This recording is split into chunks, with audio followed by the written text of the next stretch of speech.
infoin. Em, Kemudian tadi udah diperkenalkan gitu sama Wildan. Eh, Topik kita hari ini terkait solving user problems, basics of user research gitu ya. Aku memang bukan specifically di UX researcher. Kan teman-teman tahu ya di dunia UI UX itu ada orang-orang yang role-nya sebagai UX researcher gitu. Tapi kalau aku pribadi dari dulu lebih ke full stack ya, dari UI UX, terus product design, terus pernah jadi senior UX designer, sampai akhirnya sekarang udah di posisi yang manajerial gitu ya teman-teman. Jadi bisa jadi apa yang aku sharing ini berdasarkan pengalamanku belum tentu sama dengan perusahaan-perusahaan lain atau apa ya, hal-hal yang teman-teman pelajari gitu ya. Jadi aku di sini sifatnya menambahkan pengalamanku dan insight yang pernah aku alami ke teman-teman gitu ya. Semoga bisa memperkuat pemahaman teman-teman tentang user research khususnya. Oke, lanjut. Supaya nggak susah-susah manggil aku Anastania atau Anastasia, biasanya suka kepleset. Jadi panggil aja aku Tania ya guys. Kurang lebih aku sudah 5-6 tahun di industri UI UX. Lalu currently selain sebagai product design manager, aku aktif di sebagai mentor gitu ya di beberapa platform. Jadi kesibukanku di luar kerja ada mentoring dan aku lagi bangun komunitas juga nih dan Fix36 Studio yang sekarang ini kolaborasi bareng Arigato Club. Jadi teman-teman juga bisa join atau kepo-kepo ya komunitas kita. Di sana juga ada beberapa event. Sekalian promosi aku ya. Kemudian sebelumnya aku pernah di Zenius teman-teman. Terus aku pernah di MNC Group juga. Sebelum menjadi web designer, aku jadi motion graphic designer dulu. Itu kurang lebih perjalanan karir aku. Untuk lebih lengkapnya, nanti teman-teman bisa search di LinkedIn ya, Anastania Melinda, supaya mungkin kalau mau tahu lebih detail bisa lihat di situ aja. Oke, lanjut. Topik kita eh, seputar user research adalah kenapa sih user research itu penting yang pertama ya teman-teman. Terus metode user research dan juga gimana menganalisisnya serta pastinya kalian akan mengalami tantangan gitu nanti kalau melaksanakan riset gitu ya. Baik itu di perusahaan atau buat project pribadi gitu. Nah, bonusnya aku nanti kasih template user research plan, tuh ya guys. Nah, mohon diperhatikan, aku pengen sesinya ini interaktif. Jadi nanti sebenarnya ada sesi yang aku pakai Jam, cuma pertanyaan-pertanyaan kecil aja, teman-teman. Jadi aku harap teman-teman bisa sambil standby di laptop mungkin atau di PC gitu ya. Nanti kita buka Jam supaya bisa interaktif gitu. Dan kurang lebih tadi kata Wildan juga aku kurang lebih 90 menit sharing, 30 menit Q&A gitu ya, teman-teman. Nah, aku buka dengan topik yang pertama terkait why gitu ya. User research itu penting gitu. Kalau teman-teman yang sudah pernah belajar UI UX sebelumnya atau tahu desain thinking, tahu tahapan empati di awal gitu. Nah, user research itu adalah salah satu cara kita desainer atau proses yang akan kita lalui untuk membangun empati gitu kan. Empatinya terhadap apa? Terhadap masalah yang dihadapi pengguna, terus mungkin selain masalah pastinya dia ada kebutuhan kan ya guys. Dia butuh hal-hal yang ia ingin capai untuk mencapai goals-nya gitu. Terus kita juga bisa berempati terhadap eh, apa aja sih yang dia lakukan gitu ya. Tindak lakunya, terus mungkin behaviornya, kita bisa cari tahu tuh dari user research. Sehingga nantinya kita sebagai desainer kita bisa memberikan solusi yang terbaik untuk user kita, untuk target pengguna kita. User di sini teman-teman kalau kalian berada di role product designer ya, mungkin akan lebih holistic view, nggak cuman tentang end user, artinya nggak cuman pengguna dari aplikasi tersebut. Bisa jadi user di sini tuh yang berperan adalah business user, gitu kan, stakeholders-nya, terus end user gitu. Jadi kalau aku sebagai product designer, thinkingnya tuh udah mencakup itu semua ya teman-teman ya, bisnis dan end usernya gitu. Nah ini juga ada quotes-quotes sedikit dari Walt Disney gitu ya. Eh dia gitu ya mengatakan bahwa eh, sebuah masalah itu jangan dilihat jadi ya benar masalah aja gitu ya. Justru sebagai seorang desainer kita harus membuat permasalahan yang ada di sekitar kita atau yang dialami oleh pengguna itu sebagai suatu peluang untuk kita bisa berikan sebuah solusi yang terbaik. Kalau teman-teman yang belajar desain, aku ingat banget dulu dosenku bilang kerjaan desainer itu bukan cuma sekedar ngedesain, tapi kita itu problem solver. Makanya nggak jauh-jauh nih, walaupun ngedesain, tapi tetap kita itu ngomongin masalah, masalah, masalah. Bukan berarti kita mau cari-cari masalah ya guys ya, tapi kita justru pengen ngebantuin orang lain supaya mungkin masalahnya bisa teratasi lewat solusi-solusi kita yang kita bikin, khususnya kalau kita kan dunia digital ya, jadi produk digital gitu. Dan nggak semua masalah itu bisa dengan produk digital juga. Jadi perlu riset jauh lebih dalam apakah solusinya itu memang harus produk digital atau tidak. Itu nggak bisa kita desainer sendiri yang tentukan. Kita perlu kolaborasi sama stakeholders, sama developer juga, dan lain-lain gitu ya teman-teman ya. Gitu. Kemudian, kenapa empati itu penting? Coba teman-teman bayangkan ketika kalian punya seorang sahabat, kerabat, atau keluarga, misalkan lagi moodnya sedih gitu ya di hari itu, terus dia cerita tentang masalah yang dia alami gitu kan. Terus kalian kalau kayak di GIF yang di sebelah kiri itu ya, dia kayak berusaha menenangkan dengan memeluk temannya gitu kan, karena dia itu sedang menunjukkan rasa empatinya. Tapi kenapa sih empati itu penting ya teman-teman? Boleh bantu aku untuk memberikan jawaban mungkin? Bebas nih teman-teman boleh tulis di kolom chat atau mau ada yang bersedia menjelaskan lewat open mic juga silakan.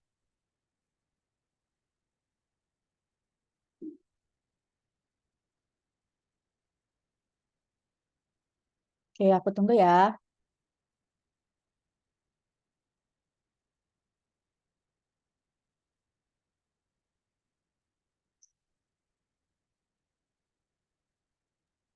Ya, teman-teman, mungkin ada yang tahu kenapa kok empati itu penting, terutama dalam Mm-mm, membuat sebuah produk gitu ya. betul. Eh, nggak usah takut salah gitu ya. Apapun bisa kalian tuliskan. Ini udah ada yang nulis. Ternyata butuh waktu untuk nulis panjang-panjang, Kak Wildan. Makanya belum ada yang jawab. Wah, panjang-panjang tuh jawabannya di kolom chat. Biar lebih dekat dengan user. Oke, nice. Terus ada lagi dari Muhammad Gary, empati itu penting buat relationship kal, baik itu dengan teman, saudara, atau rekan kerja, karena manusia makhluk sosial saling membutuhkan. Dari Priandi Gerald, untuk dapat merasakan apa yang orang lain rasakan. Asik.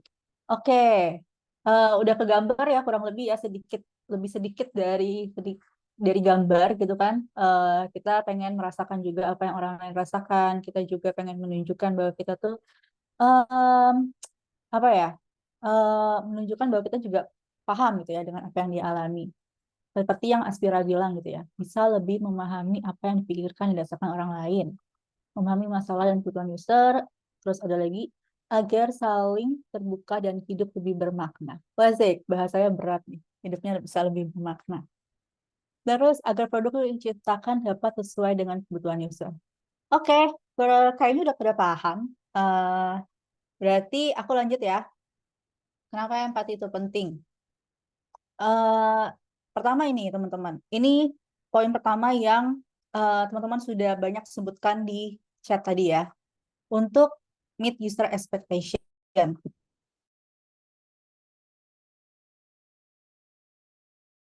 kita membuat atau merancang produk supaya sesuai gitu dengan harapan dari pengguna kita gitu kan ya, dari kebutuhan user bahasanya ya teman-teman.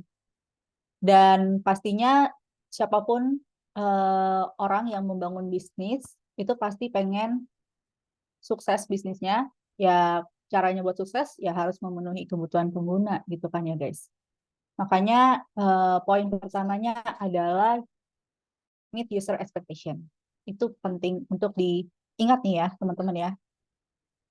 Lanjut, yang kedua adalah untuk prevent failure. Maksudnya kita kadang-kadang suka berasumsi. Ya nggak ada yang salah gitu kan. Berasumsi. Kita butuh berasumsi loh teman-teman.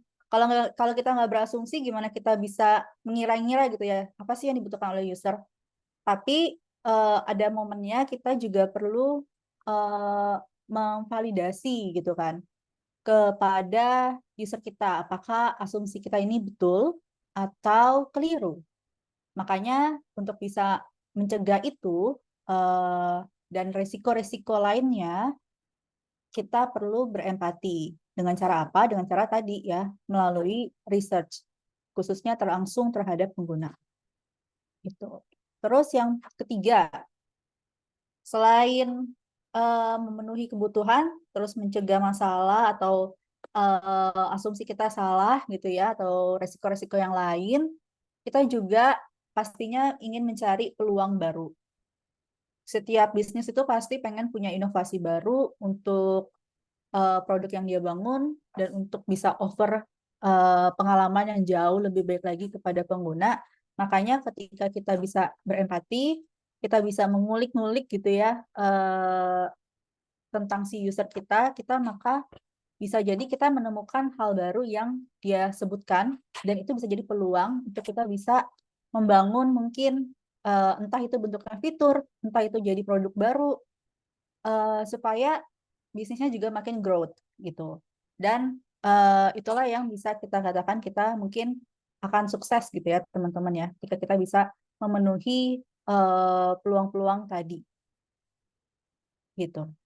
Kemudian ini 3 poin itu ya teman-teman ya, kalau menurut aku kenapa empati itu penting. Nah, pasti juga ada yang suka tanya gitu kan, Kak, kapan sih harusnya user research itu dilakukan? Apakah dilakukan di tahapan design thinking proses saja dan khususnya di tahapan awal? Apakah seperti itu teman-teman? User research dilakukan di tahapan empathize seperti yang ada di gambar.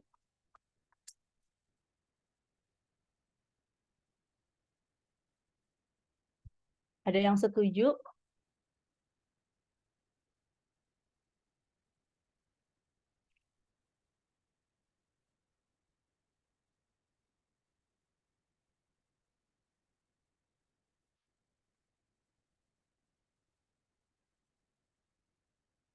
Oke, 1, 2, 3, belum ada yang jawab ya. Aku langsung lanjut dulu. Jawabannya, teman-teman, tidak selalu di tahap empathize.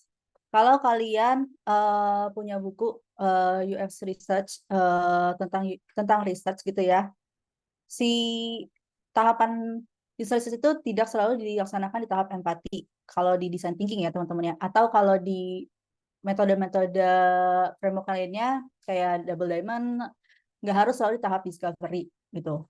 Karena nggak ada waktu yang baik atau yang salah gitu ya tentang melakukan user research. Yang paling penting itu bukan kapannya, teman-teman. Tapi apa sih yang mau kalian dapatkan dengan mengadakan kegiatan user research itu? Emangnya kalian mau riset terus-terusan gitu ya? Atau kalian cuma butuh riset di awal aja deh, yang penting gue udah punya info, udah punya data. Tapi kan riset itu kan bentuknya macam-macam ya. Nanti kita belajar lebih lanjut ya di belakang ya, guys. Kita akan terus tuh melakukan riset secara uh, berulang gitu. Baik itu setelah kita melakukan bikin konsep gitu kan, terus kita riset, terus setelah kita jadi prototipe, kita riset lagi terhadap user kita. Nah, itu akan terus berlanjut, teman-teman. Dan gak cuma di tahap empathy, kadang-kadang tuh di tahap setelah empathy, define, terus kita develop the idea gitu kan, terus kita pengen ngetes nih, ini udah oke belum ya konsepnya, idenya, itu bisa langsung tuh kita riset. Makanya kalau kalian paham tentang design thinking, itu kan dia panahnya akan mengarah terus ke awal lagi gitu ya, karena kita bisa mengulang lagi dari awal, bukan berarti start from scratch dari awal benar nol, tapi kita mau melakukan riset kembali gitu ya teman-teman. Akan lebih baik kalau kita melakukan lebih awal sebelum produknya jalan. Ini juga case by case ya. Riset itu tergantung scope projectnya atau produknya ya teman-teman ya. Kalau produknya mungkin cukup besar, kita mungkin bisa lakukan di awal dengan metode interview supaya bisa langsung directly to user ketemu. Atau kalau scope-nya kecil, mungkin nggak perlu sampai segitunya, bisa menggunakan metode-metode yang desk research aja itu juga udah cukup gitu ya teman-teman. Kemudian eh, sebelum lanjut, aku mau kita move to Peak Jam. Mau ngapain nih Kak? Dikasih tugas gitu ya. Tumben di webinar kok ada Peak Jam. Enggak, aku mau mengenal kalian lebih dalam. Karena aku nggak tahu nih siapa aja sih yang hadir di sini gitu kan. Jadi, teman-teman yang sudah standby, tolong join ke dalam Peak Jam ini supaya kita bisa mengenal, berempati terhadap partisipan webinar hari ini. Bisa edit kah teman-teman?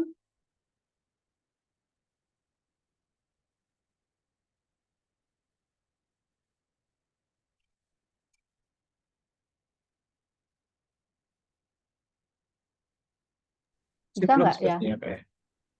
Kenapa? Masih belum kayaknya. Masih belum ya? Padahal ini udah can edit nih. Oh itu ada yang bisa kok.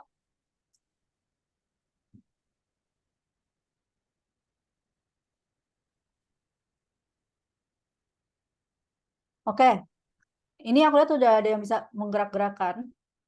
Harusnya bisa ya. Sekarang aku mau tanya dari pertanyaan pertama dulu ya. Tolong teman-teman dijawab. Gimana sih perasaan kamu saat ini gitu? Ini udah ada emoji dan ada sticky notes gitu ya. eh, Bisa ditulis juga dengan kata-kata dan dikasih emoji. Silakan teman-teman, mungkin ini pertanyaannya mudah, jadi waktunya nggak usah lama-lama. 1 menit cukup kali ya. Buat yang sudah join boleh isi.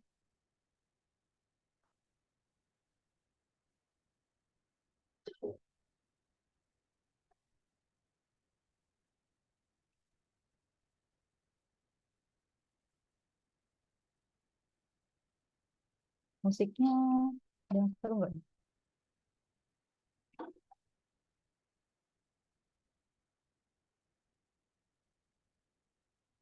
Serem banget nih. Ada yang lagi sering batuk karena polusi Jakarta. Ya, setuju. Yang di Jakarta kita sama ya, teman-teman ya.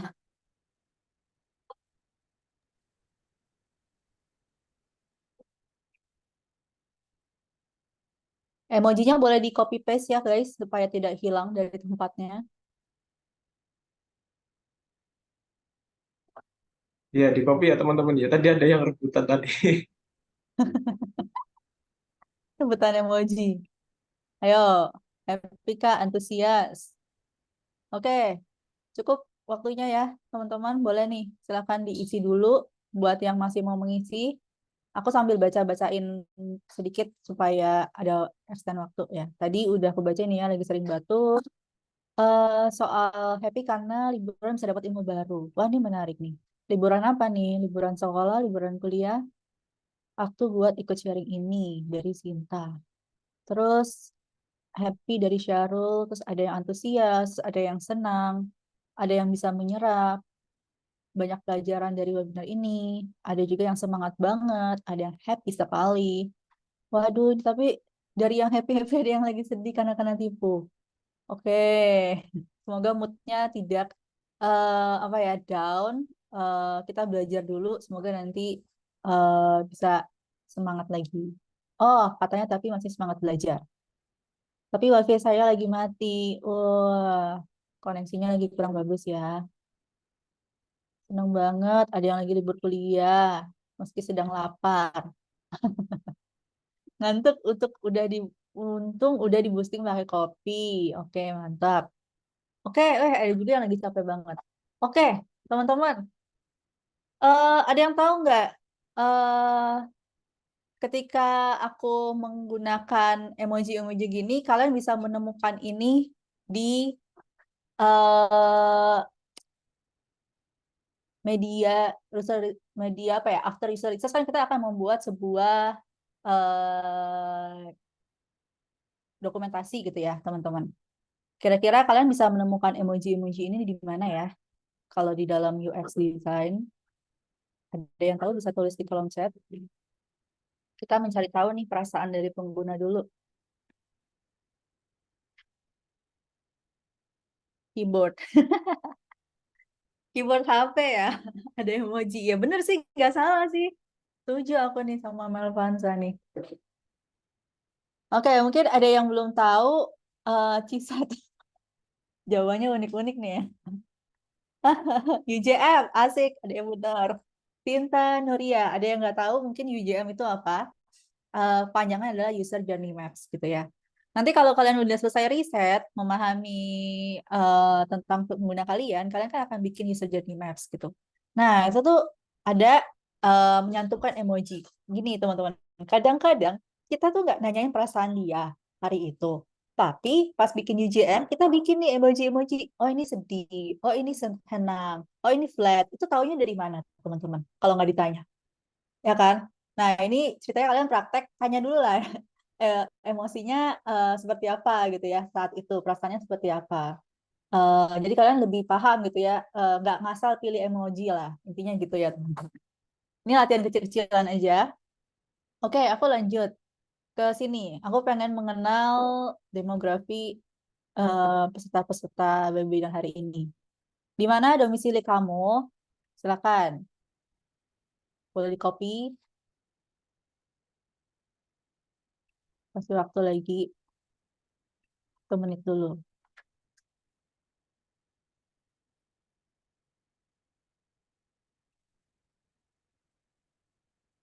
Oh, ini ada yang double-double ya.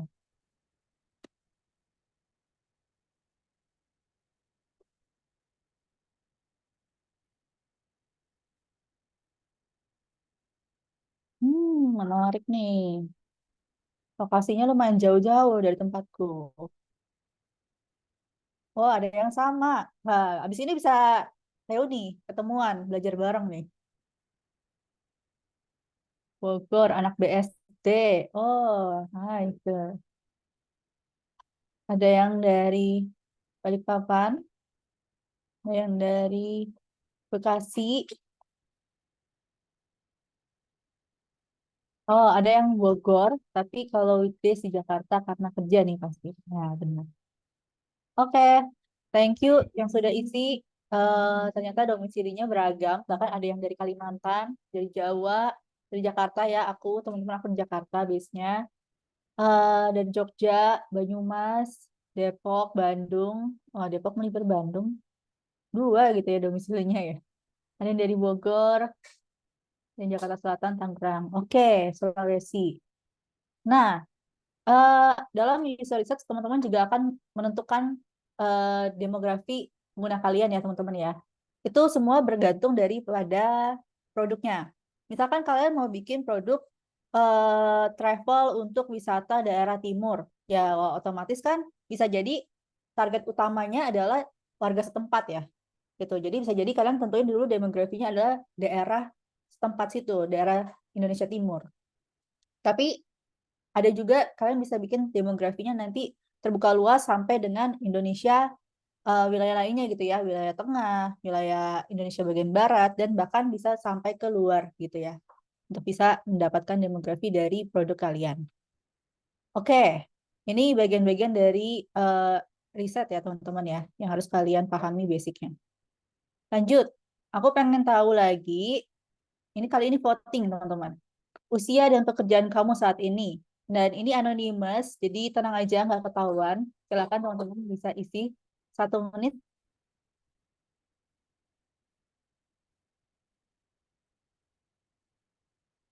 Wes, wes, wes. Aku belum start ya. Bentar, bentar. Udah pada bisa belum ya? Kalau bisa kan?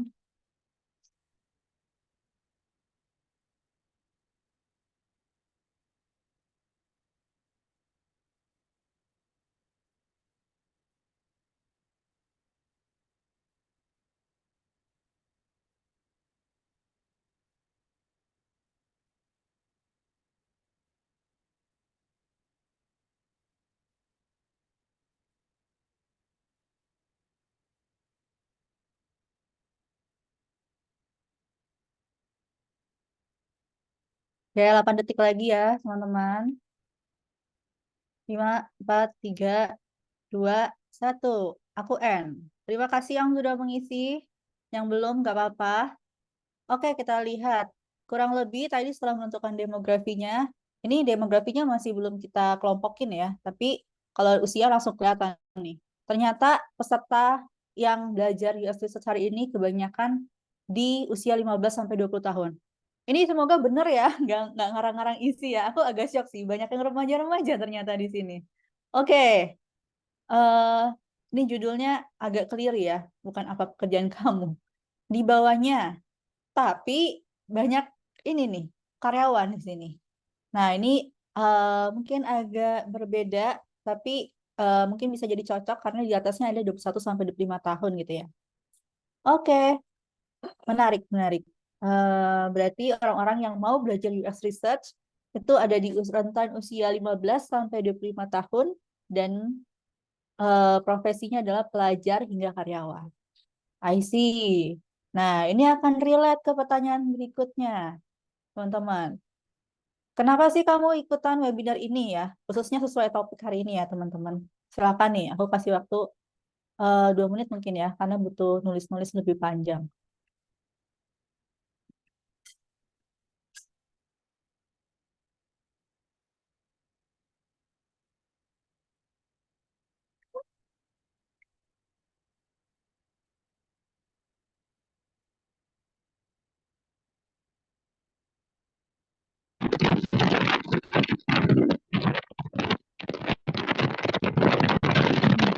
Suaranya ada yang bocor ya?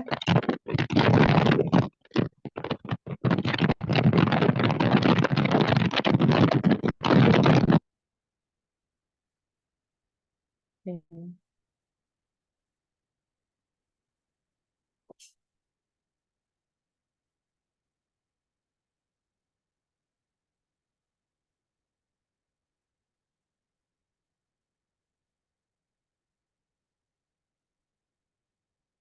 Oke, udah ada beberapa yang nulis, katanya pengen switch karir dan ingin menentukan passion di dunia UI UX. I see. Jadi lagi explore-explore nih biasanya yang switch karir nih. Nyoba-nyoba semua lini ya, semua lini di UX, UI UX. Ada juga yang pengen explore terkait UX research dari mentor. Oh, I see. Oke, karena pengen tahu basic research sama lagi explore-explore di bidang research. Oke, pembahasannya menarik dan ingin mendapat pengetahuan dan pengalaman baru. Refresh ilmu tentang UX research karena di kantor lagi ada case yang harus research ke user juga. Oi. Wah, ini bisa sharing nanti nih, Cinta ya, karena sudah bekerja. Pengen nambah ilmu, suka bingung kalau ngelakuin riset, nggak tahu harus mulai dari mana, jadi ngikutin event ini sangat-sangat memberikan insight. Hopefully nanti materi belakangnya bisa lebih membantu teman-teman ya. Kebetulan lagi free, jadi daripada waktu kebuang mending belajar. Wah, mantul itu. Oke, cukup banyak ya. Ada yang diajak temen, ada yang benar-benar ingin nambah ilmu, ada juga yang lagi sering diminta research di tempat kerja, sama kebetulan menemukan webinar ini. Oke, sip. Lanjut lagi dulu ya, teman-teman ya, ke yang terakhir nih. Eh, eh, eh. Silakan. Harapannya setelah ikut webinar ini tuh apa? 2 menit dari sekarang juga.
Ya, aku sambil baca ya.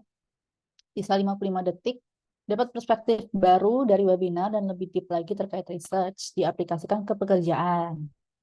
Bisa tahu ilmu tentang US research yang baru dan menerapkannya.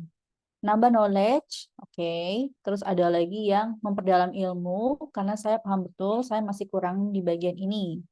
Bisa memahami betul tentang US research. Oke, tahu berbagai metode riset yang sesuai dengan jenis proyek yang dikerjakan. Lebih paham tentang US research dan dapat template-nya untuk portfolio. Wah, pas banget karena aku kasih template nanti hari ini. Kita dapat ilmu baru tentang US research. Oke, dapat lebih paham mengenai US research. Jadi tahu step by step-nya, nggak cuma opini sendiri, terus belajar berempati. Mendapatkan insight baru terkait US research. Oke, betapa pentingnya riset itu, dapat insight baru. Oke, supaya nggak bingung lagi tahapan saat penerapan US research itu kayak gimana sih? Belajar dari mentor. Alright. Oke, terima kasih yang sudah sharing. Jadi teman-teman kalau ditanya kenapa sih ini Kak ada sesi-sesi pikir. Jadi objektif aku gitu ya melakukan riset mini riset kecil-kecilan ini adalah aku pengen tahu gitu siapa sih persona dari peserta hari ini gitu ya yang penasaran sama materi US Research. Terus goals-nya apa gitu ya. Goals kalian tuh apa? Jadi semoga nanti penjelasanku ke belakang itu bisa memenuhi harapan kalian karena sudah mau meluangkan waktu gitu ya selama 1,5 jam ke depan eh, belajar di pagi hari ini bersama aku dan Arigato Club gitu ya. Jadi nanti harapannya nggak cuma aku yang sharing, kalian juga bisa berbalik sharing atau kasih pertanyaan juga boleh. Gitu. Oke teman-teman. Terima kasih. Itu dulu eh, yang sudah isi. Aku tutup linknya ya, supaya nggak kehapus juga. Kita balik ke materi ya, teman-teman ya. Kita balik ke materi. Ini aku close aja. Teman-teman bisa close juga. Bisa balik ke Zoom-nya. Sip. Jadi setelah aku riset kecil-kecilan, aku pengen sharing ke kalian tentang metode-metode user research dan juga gimana menganalisis gitu ya hasil temuan dari riset kalian. Nah, yang perlu kalian ketahui, tadi ada yang bilang bingung startnya mulai dari mana untuk melaksanakan UX research gitu kan. Ada yang pengen nanti setelah ikutan sesi tidak tersesat lagi apa yang harus dilakukan pertama. Jadi ini jawabannya teman-teman. Yang perlu kalian lakukan ketika dapat tugas dari atasan mungkin atau dari product manager atau dari diri sendiri mau melakukan riset. Pastikan teman-teman ya paham apa sih tujuan kalian mengadakan riset itu gitu. Jadi yang pertama adalah yang ini. Apakah tujuan kalian untuk bisa eh, mencapai permasalahan dari pribadi itu ataupun dari mungkin kebutuhan bisnis gitu ya. Tunggu ya bentar ya, aku pengen full screen layarnya guys. Aku stop share dikit. Bentar, biar nggak potong. Oke, sorry. Potong ya. Aku share screen lagi. Nah, ini biar makin jelas. Oke, balik lagi ke tentukan dulu tadi tujuan ya, teman-teman ya. Objektif.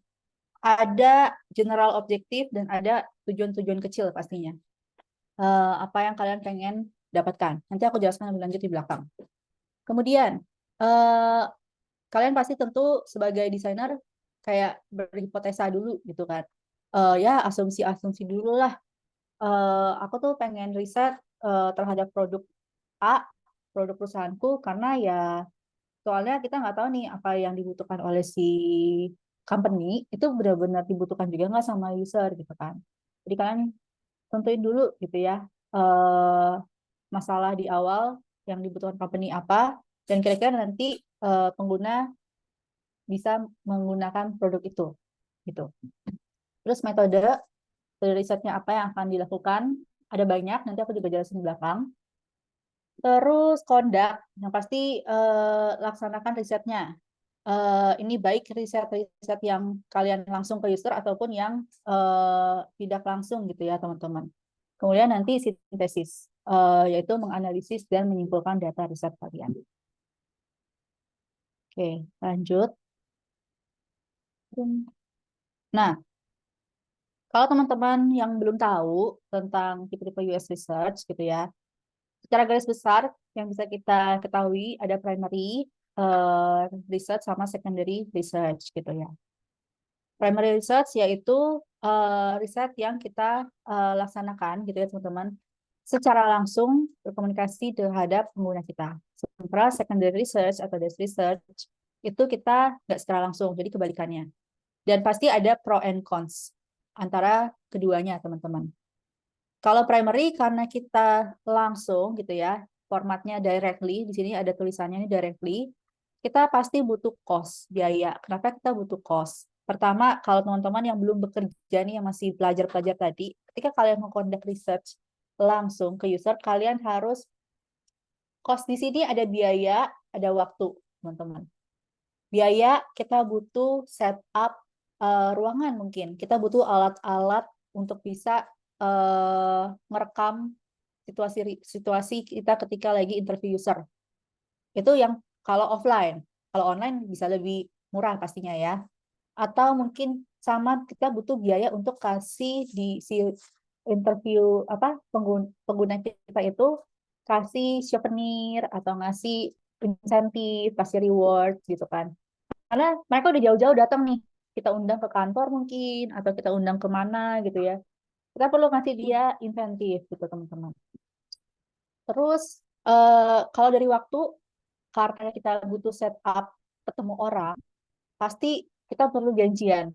Dan paling minimum tuh ya, interview orang kalau udah asik ngobrol secara langsung tuh bisa 1 jam sampai 1,5 jam, teman-teman. Jadi itu lumayan kemakan waktunya gitu kan. Makanya cost-nya cukup tinggi. Sementara kalau secondary research, itu kita kan nggak langsung ketemu ya. Kita nanti metodenya aku jelasin di belakang sih.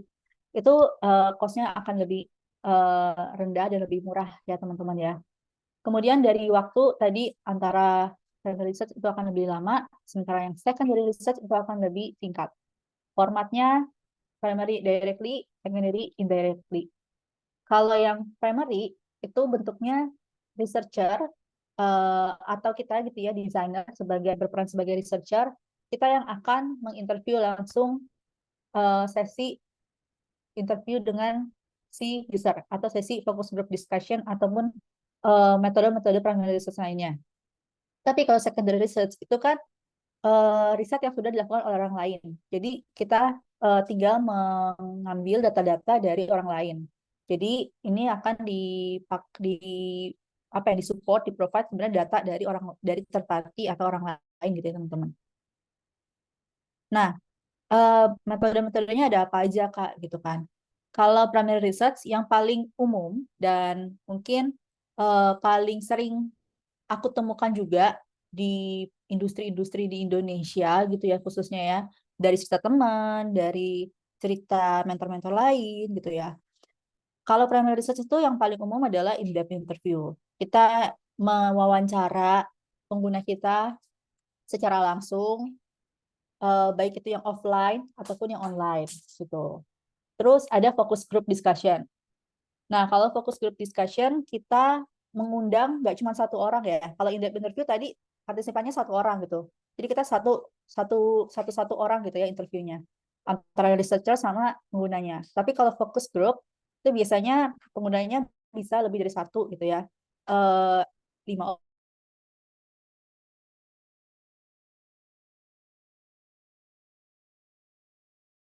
Cuman nanti ada moderatornya teman-teman di dalam focus group. Itu ada researchernya juga gitu. Kemudian ada observation. Ini observation bisa yang observasi langsung ke studi lapangan. Jadi kita terjun ke lingkungan dari pengguna kita, entah kita datang ke tempat tinggalnya, ke tempat kerjanya, terus kita observasi mereka, terus kita juga mengamati mereka, gimana cara mereka menyelesaikan tas-tas mereka gitu ya. Pokoknya sesuai dengan produk yang akan kita bikin. Let's say kita mau observasi seorang nelayan gitu kan, karena produknya mau bikin tentang aplikasi nelayan gitu. Makanya kita datang langsung ke daerah mereka kan. Kita pengen observasi gimana sih nelayan menjaring ikan ke laut, terus habis itu kehidupan sehari-harinya seperti apa. Nah, itu kan kita perlu observasi lebih dalam. Kalau yang secondary research itu kita bisa melakukan online research aja. Kita cari di internet data-data dari orang lain yang sudah pernah melakukan riset dengan topik yang serupa yang kita butuhkan. Baik itu metodenya ya teman-teman, ada yang jurnal, ada yang mungkin dari buku, atau mungkin dari case study, atau dari reporting, banyak data-data reporting, baik itu dari yang private company atau dari apa namanya public company gitu kan. Itu kita tinggal ngambil data-data dari mereka terus kita submit, kita jadikan itu bahan referensi kita. Kurang lebih gambarannya kalau secondary research ya atau primary research sebenarnya kalian kalau kuliah pasti kalian ngalamin gitu kan. Waktu ngeskripsi atau ngebikin jurnal gitu kan. Itu metodenya sama aja gitu ya dengan UX dunia UX gitu. Kita cari publikasi-publikasi dari orang lain terus kita kutip gitu kan ke dalam skripsi kita. Sama lah di UI UX juga seperti itu teman-teman. Nah, terus ada juga teman-teman istilah kualitatif sama kuantitatif gitu ya. Itu adalah bentuk data yang akan dihasilkan dari riset kita. Bedanya apa nih antara kuali sama kuanti gitu ya. Ini juga kalian pasti temukan lah kalau yang udah pada kuliah gitu ya. Ataupun mungkin yang masih pelajar ketika bikin penelitian-penelitian, ada yang namanya kualitatif sama kuantitatif. Kualitatif itu fokusnya adalah ke feelings atau perasaan dari si pengguna atau dari mungkin kita mengamati apa yang diucapkan oleh pengguna ketika kita menginterview dia. Sementara yang kuantitatif itu akan lebih berbicara tentang data, tentang fakta, karena udah jelas gitu ya, biasanya berkaitan sama angka gitu teman-teman. Kalau yang kuantitatif. Terus kalau kualitatif, bentuk pertanyaannya akan kita mulai dengan mengapa, bagaimana, jika terjadi A, apa, bagaimana yang akan dilakukan gitu ya. Jadi lebih ke open-ended question gitu teman-teman. Artinya pertanyaan terbuka yang si pengguna itu bisa memberikan alasan gitu ya. Nggak cuma sekedar iya, tidak gitu. Nah, itu nanti jadinya bentuk interviewnya jadi nggak maksimal gitu ya teman-teman. Sementara yang kuantitatif bentuk pertanyaannya karena tadi berhubungan dengan angka, dengan data, dengan grafik, kita akan bertanya lebih ke berapa banyak kita misalkan menggunakan aplikasi Instagram dalam sehari 5 jam gitu kan.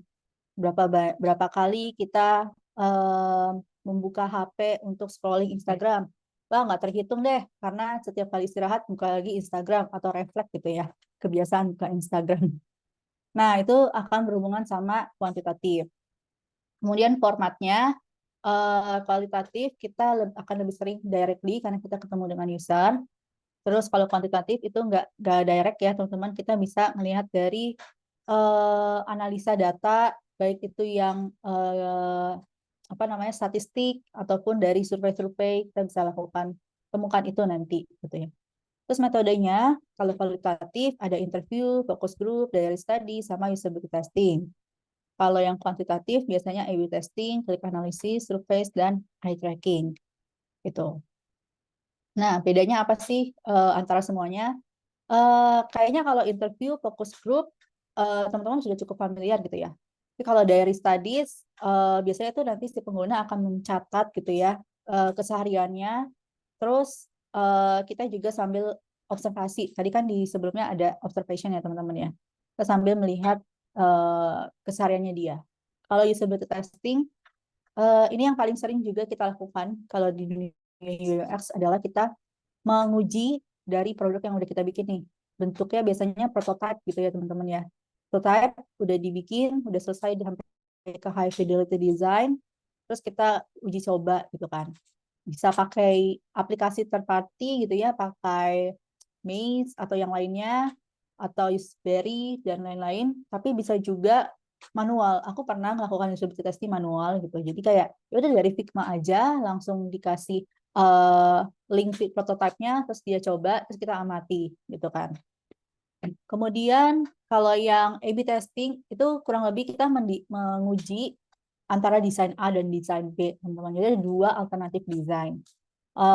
Bentuknya juga biasanya nih ada batuan aplikasi. Kalian kalau sering ketemu beta testing dari aplikasi, kok di aplikasi Gojek yang temanku tampilannya kayak gini, kok di aku kayak gini. Itu kadang-kadang developernya lagi pada A/B testing, teman-teman. Yang mana yang kira-kira ternyata paling sesuai sama karakter dan behaviornya penggunanya si aplikasi tersebut gitu. Terus klik analysis, ini biasanya kita suka lihat dari heat map ya teman-teman ya. Kelihatan tuh kalau pakai third party kayak Maze gitu-gitu, teman-teman bisa lihat tuh click rate-nya berapa gitu kan. Survei, eye tracking, ini biasanya kalau eye tracking pakai tools tambahan ya, ada kamera gitu teman-teman untuk bisa ngedetect gerak mata dari pengguna. Aku pribadi belum pernah ngelakuin itu, aku cuma dengar cerita dari atasanku yang pernah kerja di perusahaan bank di Singapura, itu alatnya memang selengkap itu, jadi ada eye tracking-nya, gitu ya teman-teman.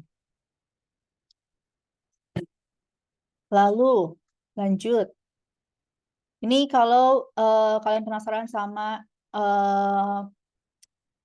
detail-detail lagi dari metode-metode riset gitu ya, kapan harus digunakan dan bentuknya seperti apa gitu ya.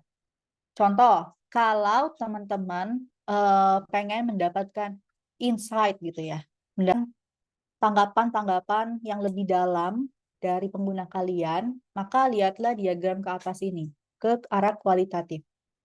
Karena kalian benar-benar pengen tanya langsung ke pengguna gitu ya, memberikan pertanyaan-pertanyaan follow-up question gitu. Tapi kalau kalian sifatnya lebih ke validasi, hanya untuk menguji dan meyakinkan, bisa juga nih pakai metode yang paling ke bawah, ke kuantitatif. Gitu. Terus, kalau kalian butuh untuk mencari tahu yang user katakan gitu ya, maksudnya yang apa yang dia ucapkan itu, yaitu yang dia butuhkan dan yang dia rasakan, yang dia alami, maka lihatlah ke garis yang ke arah attitudinal. Tapi kalau kalian mau lihat kebiasaan apa yang user lakukan, itu lihat ke arah kanan gitu ya. Jadi kalau di kantor, misalkan atasannya minta tolong nih,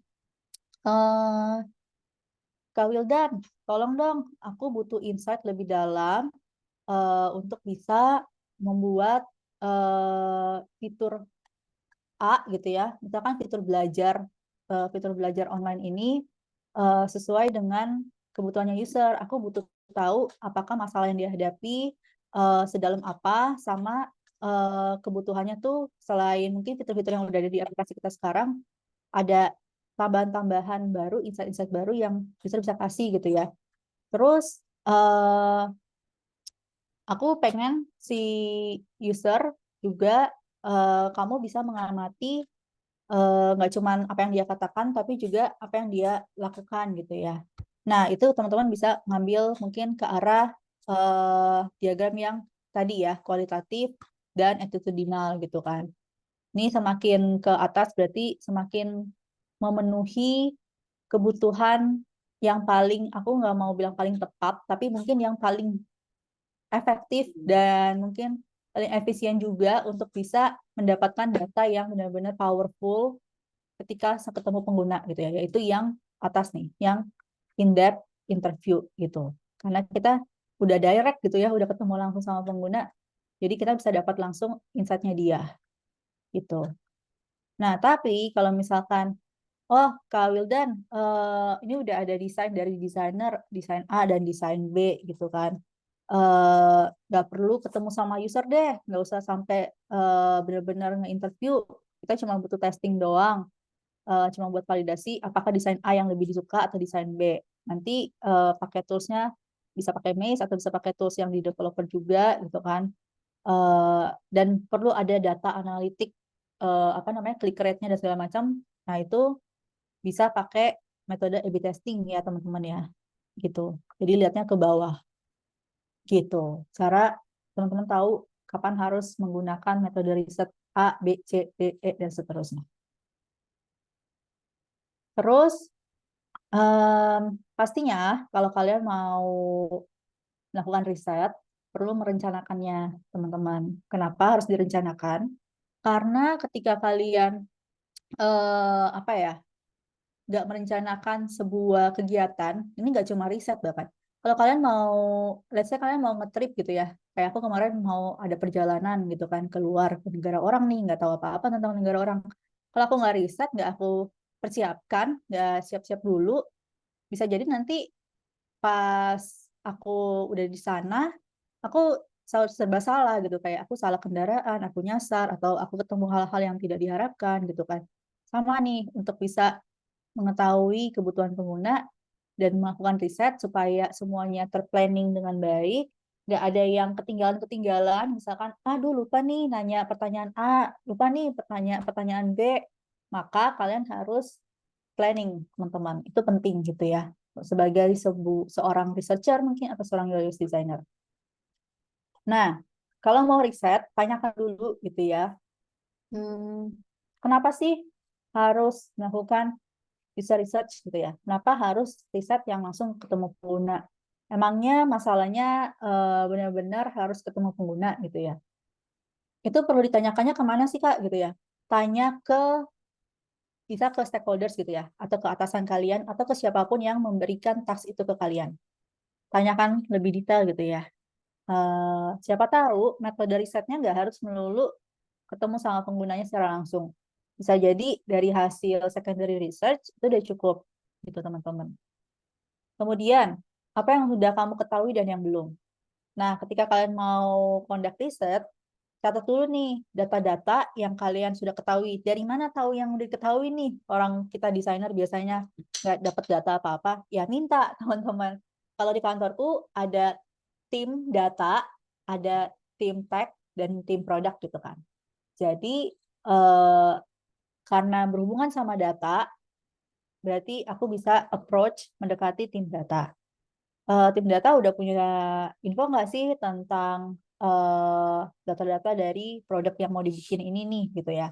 Atau ketemu sama klien, atau mungkin ketemu sama CEO atau atasan atau stakeholders lain, tanya dulu apa yang udah diketahui oleh mereka, dicatat, apa yang belum dan yang perlu dicari tahu gitu. Nah, itu baru kalian lakukan gitu kan, dimasukkan ke dalam research plan kalian nanti. Terus yang pastinya harus tahu tujuannya apa, teman-teman. Kalau asal ngadain riset doang, yang penting riset dulu gitu kan. Itu takutnya jadi takes time dan cost ya teman-teman ya. Costnya bukan cost biaya doang, tapi cost waktu gitu. Bisa jadi eh, ternyata kebutuhannya dalam waktu singkat, jadi ya udah langsung aja nggak perlu riset gitu kan. Tujuannya produknya tuh cuma kecil kok, nggak perlu sampai riset yang mendalam gitu. Karena nanti in reality ketika kalian bekerja di industri tidak selalu semua metode riset itu harus ketemu user ya teman-teman ya. Jadi tanya dulu lagi tujuannya apa sih mau user research gitu. Terus saat ini ada tahap development produk yang mana? Nah ini juga maksudnya adalah kalau produk besar, aku bilang kayak yang di awal tadi, kalau emang produknya baru, produk yang benar-benar belum pernah ada, terus kayak masih konsepnya masih kasar, dari stakeholdersnya juga requestnya kayak, ya pokoknya aku pengen bikin aplikasi eh, pembelajaran, tapi pengen kayak si kompetitor A, tapi target usernya beda nih, target usernya sekian gitu ya, target usernya personanya seperti ini. Ya, berarti kan itu ada di tahap awal ya, di stage awal. Berarti penting nih buat mengadakan user research di awal. Tapi kalau misalkan ternyata udah berjalan, ketika butuh riset lagi, udah di tengah-tengah development atau udah di akhir development, mungkin nggak perlu sampai melakukan research plan yang effortnya terlalu gede gitu ya. Cukup riset kecil-kecilan gitu kan. Baik itu secondary atau mungkin eh, riset ke user, tapi mungkin effortnya nggak perlu persiapan ulang lagi dari awal gitu kan. Tinggal janjian dan ketemu sama usernya gitu kan. Terus yang terakhir, gimana sih hasil riset ini akan digunakan nantinya? Nah, itu kalian persiapkan sendiri, kalian pikirin gitu ya. apakah nanti data ini bisa menjadi penunjang kalian ketika kalian presentasikan ke klien atau ke stakeholders gitu kan, ke atasan gitu, atau sebenarnya hanya untuk kebutuhan tim produk aja supaya apa yang kita create itu strong gitu ya, reasonnya, alasannya kuat, jadi kita butuh lakukan riset gitu. Gitu teman-teman ya. Hal-hal yang perlu kalian pertanyakan dulu ketika mau melakukan riset. Terus ke research plan preparation gitu ya.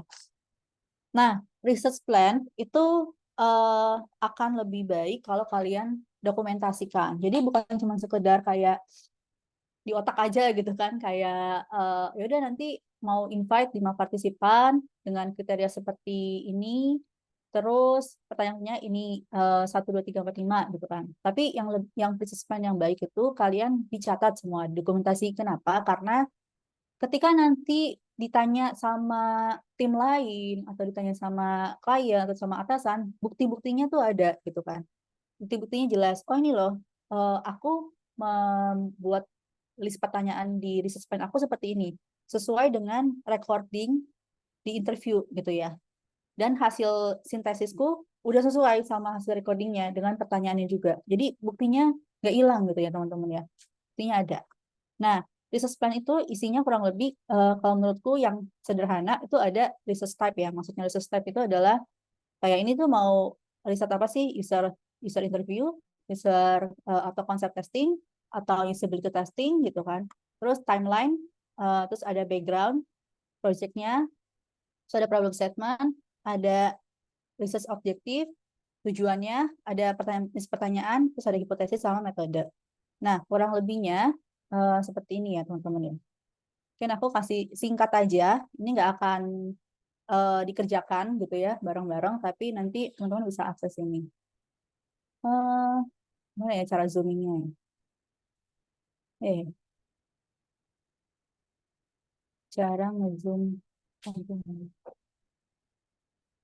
Tapi mungkin kelihatan. Jadi, nah jadi dokumentasi research plan yang aku punya bentuknya pakai Google Docs gitu ya teman-teman. Tapi bisa kalian mungkin kalau desainer kadang-kadang pengennya lebih nyaman kerja pakai Figma gitu ya. Ya itu bisa aja gitu ya. Atau lebih nyaman pakai spreadsheet atau pakai Google Slide. Dulu aku di kantor yang dulu kebiasaannya pakai spreadsheet sama product manajernya. Tapi tools itu kalau buat aku cuma penunjang, yang penting konten dan konteksnya ya teman-teman ya. Jadi bebas. Ini mau kalian translate di sini atau kalian pindahkan ke tempat lain silakan nanti. Jadi tadi ini ada research type-nya gitu ya, user research atau user testing. Terus ini nanti bisa sebagai data aja, siapa sih yang melaksanakan risetnya gitu kan. Misalkan di kantor kalian ada squad-squadnya, ada tim-timnya. Terus ada nama-nama researchernya mungkin yang terlibat, terus ada tanggalnya gitu ya, tanggal pelaksanaannya. Terus ada timeline. Nah ini akan membantu gitu kalau kalian punya timeline. Ini contoh ya teman-teman ya, aku nyari di internet. Kurang lebih timelinenya bisa diatur seperti ini gitu ya. Jadi nggak mundur-mundur ngaret gitu ya sampai lewat-lewat timeline. Jadi kalau ditagih pun, oh ini udah sesuai timeline kok. Pas nge-propose ke atasan, timelinenya pokoknya perkiraan pengerjaan riset ini 5 minggu ya gitu ya. Detailnya akan seperti ini. Jadi atasan ataupun tim lain tahu, oh si researcher ini sedang ada di tahap ini gitu ya, di minggu 2 misalkan lagi rekrutmen gitu. Jadi jelas. Terus background project gitu ya. Ini kalian bisa catat background project itu biasanya dari si bisnisnya ya, sisi bisnisnya. Catat. Ini aku kasih tahu contohnya. Contohnya kurang lebih seperti ini, nanti bisa dibaca ya teman-teman. Terus problem statement gitu ya. Permasalahannya ada apa sih emang yang dialami gitu kan. Sampai butuh riset gitu. Terus objektif tujuan penelitian gitu kan. Pasti ada objektif besarnya. Pengen mendapatkan target A gitu kan. Tapi target A ini menurutku bisa diturunin menjadi subobjektif. Jadi ada tujuan-tujuan kecil supaya apa? Palaku ini akan membantu ketika mau menyusun pertanyaan. Jadi lebih spesifik gitu kan. Tujuan besarnya mungkin mau ke arah mencari tahu behavior dan kecenderungannya si user dulu gitu kan. Jadi pertanyaannya akan berhubungan sama yang tujuan besarnya. Nanti di tujuan kecil-kecilnya itu bisa spesifik lagi gitu kan pertanyaan-pertanyaannya. Jadi menghindari pertanyaan-pertanyaan yang terlewat gitu teman-teman. Makanya eh, kalau kalian bikin objektif bisa lebih rinci juga gitu ya, nggak terlalu kasar yang besar doang. Menurut aku ini sangat membantu untuk mengkerucutkan pertanyaan gitu. Nah, ini kurang lebih ada contoh-contohnya ya. Misalkan tadi kan pertanyaan objektif pertama mau mengetahui kecenderungan target user dalam berbelanja reusable product gitu kan. Nah, terus nanti target kecilnya kita bisa tahu nih biasanya dia kalau aktivitas pengguna dalam berbelanja melalui e-commerce seperti apa. Terus kalau lewat aplikasi seperti apa. Terus proses transaksi yang pernah dia lakukan seperti apa. Terus mungkin kalau butuh lagi tambah lagi aja subobjektif 5, subobjektif 4 gitu ya, tergantung. Tapi jangan kebanyakan juga karena orang tuh kalau ajak ngobrol kayaknya 1 jam, 1,5 jam tuh udah capek gitu. Takutnya buyar gitu ya teman-teman. Jadi harus fokus juga gitu ya. Mungkin perlu di sesi-sesi selanjutnya lagi gitu ya. Kalau memang ternyata terlalu besar yang harus di reset ya teman-teman. Kemudian bisa kasih tahu juga nih di data kalian ini, di assessment kalian, segmentasi pengguna kalian seperti apa gitu. Mulai dari usia, tadi kan aku nanya ya demografi peserta di sini apa sih, profesinya apa gitu ya. Tapi aku nggak nanya sampai sedetail ini ya, ada bahasa di level ekonomi. Tapi nanti kalian bisa detailkan gitu ya segmentasi yang kalian butuhkan. Terus hipotesa adalah jawaban sementara dari problem permasalahan yang yang dihadapi oleh si bisnisnya mungkin ya. Jadi kalian bikin aja dulu hipotesanya, nanti kan perlu dipastikan ketika menginterview user. Terus metode risetnya apa, gitu kan? Sama target partisipannya, personanya seperti apa, lebih mengkerucut lagi gitu ya. Oh nanti butuh 5 partisipan, yang dicari adalah mungkin pelajar, pekerja, terus gendernya ada yang perempuan, ada yang laki-laki, terus usianya ada yang sekian, sampai sekian gitu. Nah, kurang lebih itu ya teman-teman ya gambarannya untuk research plan template gitu. Semoga poin-poinnya bisa memenuhi kebutuhan kalian ya. Tadi kan ada yang bilang mau dapat template-nya buat bisa dipakai kerja. Nah, semoga bisa membantu ya teman-teman. Oke, aku langsung lanjut lagi nih ke research analysis sama sintesis gitu ya. Setelah teman-teman sudah melakukan riset, udah ini aku agak skip ya, nggak conduct lagi. Karena kalau nggak conduct biasanya ya kita tinggal prepare aja kan, research plan-nya udah ada nih pertanyaan-pertanyaannya, terus kita tinggal invite, kita call mungkin, atau kita minta tolong. Biasanya nyari data customer ke customer service gitu kan. Terus kita janjian buat kapan bisa diinterview, terus kita conduct hari dan tanggalnya gitu ya teman-teman. Nah setelah sudah melakukan itu semua, kita bisa menganalisis dan sintesisnya. Dengan cara apa? Kita perlu mengumpulkan lagi nih semua data. Kita perlu ekstrak, kita perlu summarize-kan lagi ke dalam satu dokumen gitu ya. Nah, supaya nggak tekstual banget, ya sebagai desainer kita bisa combine gitu ya, menggunakan visual, menggunakan grafik, number, dan lain-lain gitu ya. Supaya masalah-masalah yang kita temukan itu bisa ter-highlight sesuai dengan apa yang kita sudah lakukan di interview itu gitu ya. Baik itu masalah, kebutuhan, dan juga pola. Nah, kalau yang biasa aku lakukan, ya ini kan ada gambarnya ya, sticky notes gini ya teman-teman ya. Biasanya ya pakai Figjam. Kalau aku pakai Figjam aja, terus kita tinggal nge-combine semua data-datanya gitu ya. Dari partisipan A, partisipan B, C, D, E gitu teman-teman. Lalu kita find patterns dan dari semua partisipan gitu ya. Jadi dikelompok-kelompokin gitu. Dengan metode kalau teman-teman familiar affinity diagram gitu ya. Jadi kita tentuin kategori-kategorinya.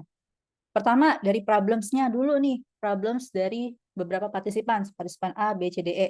Dibikin kategori kelompok permasalahannya. Gitu. Kalau kalian masih ingat tadi ya di Figjam gitu kan. Di Figjam ada yang nulis butuh nambah ilmu untuk support kerjaan. Berarti kan itu kategori mungkin kebutuhan suplemen untuk kerja gitu ya. Tapi ada juga yang mengisi waktu luang karena libur. Ya anggap aja kita kategorikan itu sebagai nambah ilmu di waktu luang gitu kan. Nanti dikelompokin semua di dalam sticky notes yang sama nih, yang patternnya serupa ke dalam kategori tersebut gitu ya teman-teman. Lalu selanjutnya ada apa lagi? Selanjutnya ada create dan menulis insight yang didapatkan. Tadi udah nemu problems-nya gitu ya.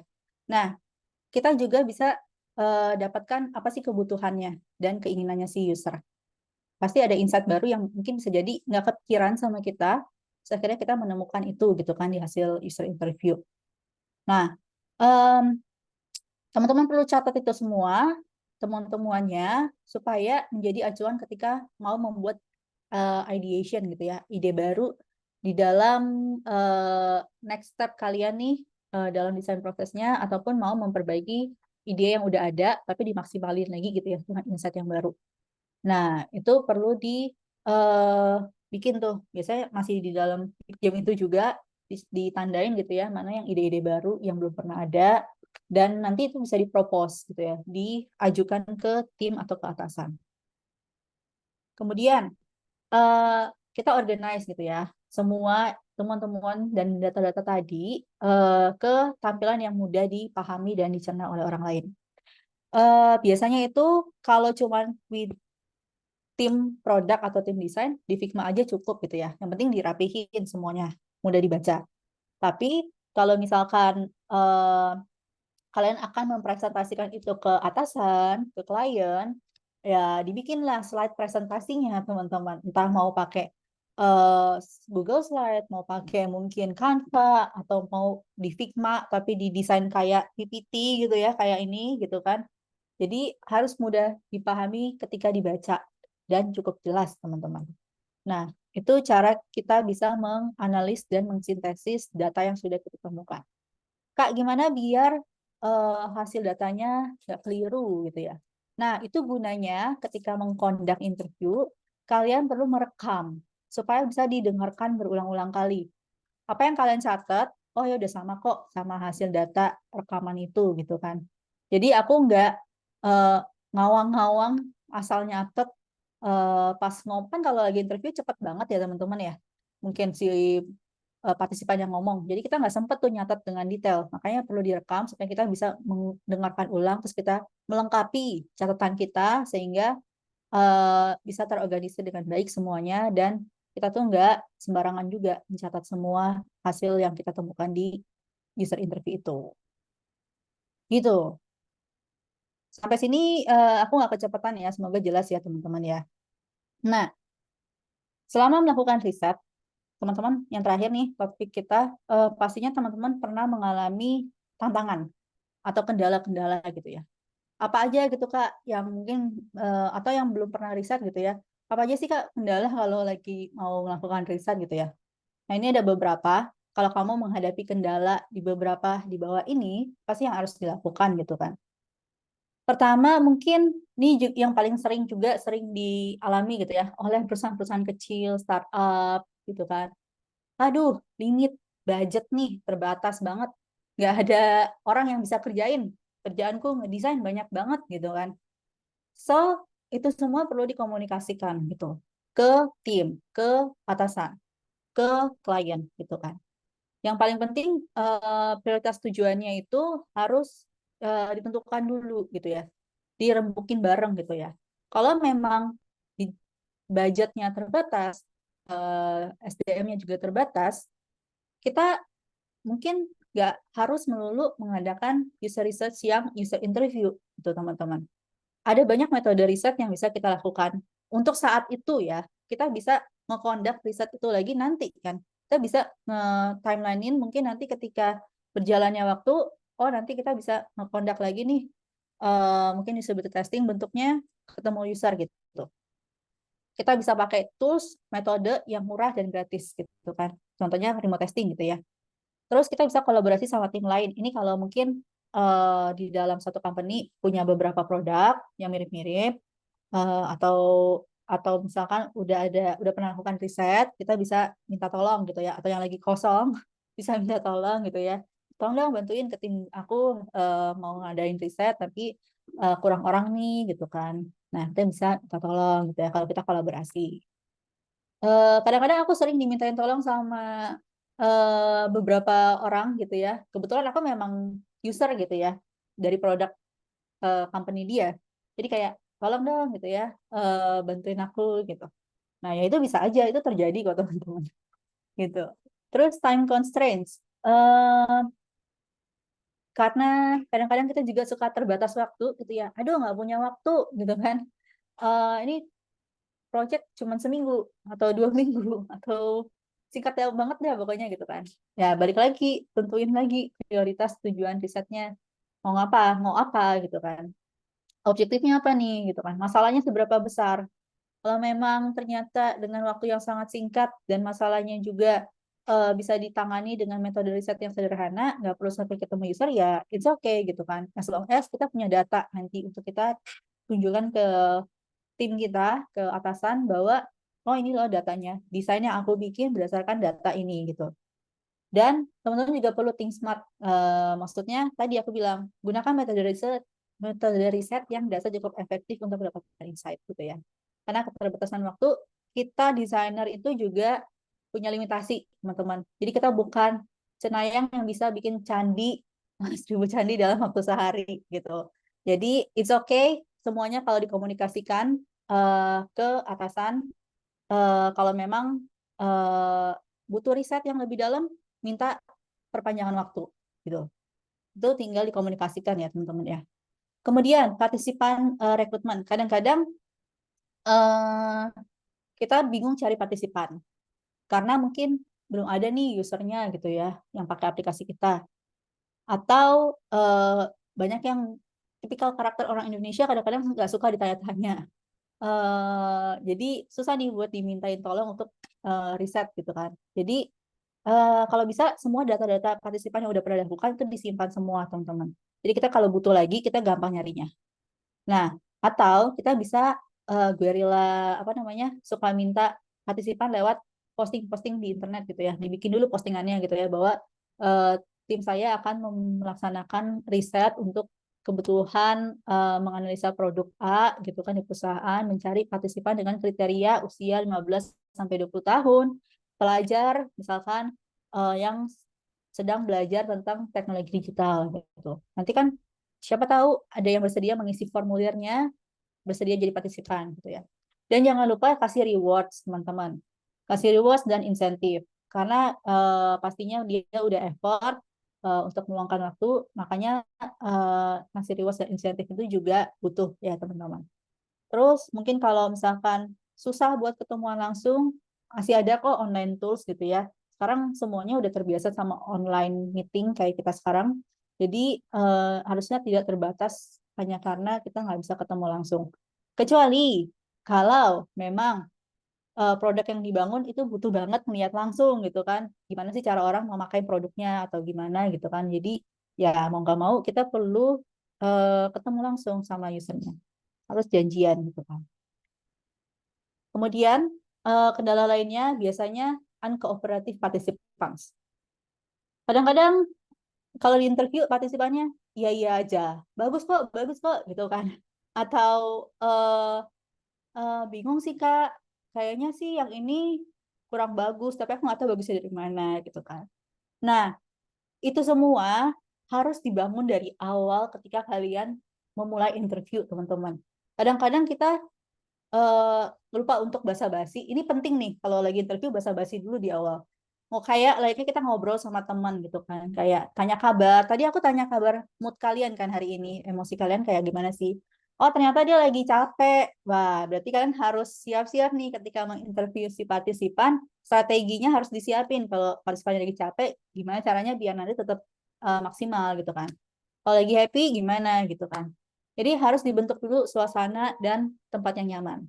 Sama harus dikasih tahu nih tujuan dari risetnya ini tuh apa, value nanti apa. Bahwa pendapat yang partisipan berikan itu sangat penting gitu. Makanya kita mau encourage mereka untuk coba kooperatif ketika nanti di interview gitu. Jangan merasa salah atau disalahkan karena ini yang kita uji atau yang kita mau riset adalah kita gitu kan, bukan si partisipannya gitu. Dan emang harus sabar teman-teman ya. Aku pernah nge-interview anak-anak gitu, nggak sabar orangnya. Maksudnya kayak udah capek gitu kan, anak kecil ditanya-tanya mulu selama 1 jam 1 jam setengah. Jadi emang harus apa ya? Kita triknya adalah minta didampingi juga sama orang lain, sama orang tuanya gitu di samping supaya ngasih tahu kalau oh, ini belum selesai, kita masih ada pertanyaan-pertanyaan yang lain yang mau ditanyakan gitu kan. Terus kita harus sabar untuk mendengar dan fokus gitu ya teman-teman. Jangan sampai ada distraksi-distraksi lainnya ketika kita eh di interview. Sama kayak kalian kalau lagi ngobrol sama teman, terus teman kalian sibuk main HP. Kan gak enak ya rasanya ya. Ya sama, kalau kalian interview partisipan, terus kalian ke distraksi sama yang lain, partisipannya pasti nggak nyaman. Gitu. Terus interpreting data. Kalau kalian merasa kapasitas kalian belum seberapa apa ya, seberapa kualitasnya belum pinter-pinter banget atau belum jago analis dan mengsintesis data, coba ajak teman anggota tim yang memang punya kalian gitu ya. Kalau di kantorku kebetulan ada tim data ya teman-teman. Jadi mungkin bisa sharing sama tim data. Atau ya sama atasan juga bisa. Atau sama temen nih, desainer yang lain juga bisa gitu ya. Sama minta feedback, minta pendapat. Kalau udah dianalisis, kita kasih lihat nih hasilnya ke senior, ke researcher yang berpengalaman, ke atasan, dan yang teman-teman lainnya gitu ya teman-teman. Terus yang terakhir ada lack of buy-in from stakeholders. Kadang-kadang memang sulit kalau kayak aku bilang waktunya terbatas, budgetnya terbatas, sulit buat kita meyakinkan stakeholders buat ini perlu loh ada riset ke pengguna gitu kan. Nah, caranya supaya kita bisa meyakinkan ya mungkin tadi balik lagi metode risetnya bisa kita pilih yang sesuai dengan timeline dan budgetnya ya teman-teman. Terus kita harus presentasi hasil temuan kita ke stakeholders itu bahwa ini impact-nya ke user experience-nya akan seperti ini loh, A, B, C, D, E gitu ya. Ini akan berkaitan sama poin yang ketiga. Ini akan bermanfaat untuk pertumbuhan bisnis, kayak gitu. Supaya datanya juga menarik dan meyakinkan, teman-teman harus bisa mempresentasikan dengan baik, bisa menggunakan visualisasi data. Gitu ya teman-teman. Itu kurang lebih, jadi teman-teman kalau kata atasanku, tapi ini juga kata Edward Deming gitu ya, without data you are just another person with an opinion gitu.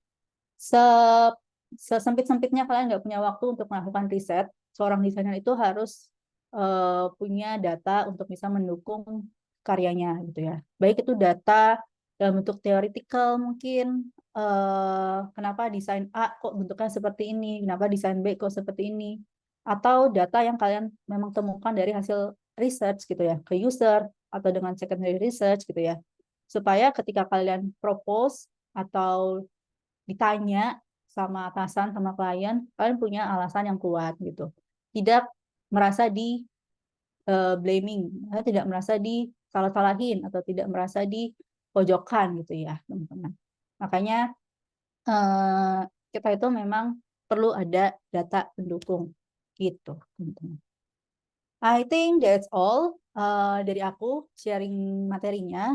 Semoga cukup jelas dan nggak kecepatan juga. Itu aja Kak Wildan. Aku berikan kembali nih untuk mungkin sesi Q&A gitu ya. Oke. Oke, terima kasih Kak Tania atas penjelasannya. Udah panjang lebar kali ya teman-teman yang udah Kak Tania tadi menjelaskan terkait gimana sih caranya dari basic sampai bagaimana sih caranya melakukan UX research gitu.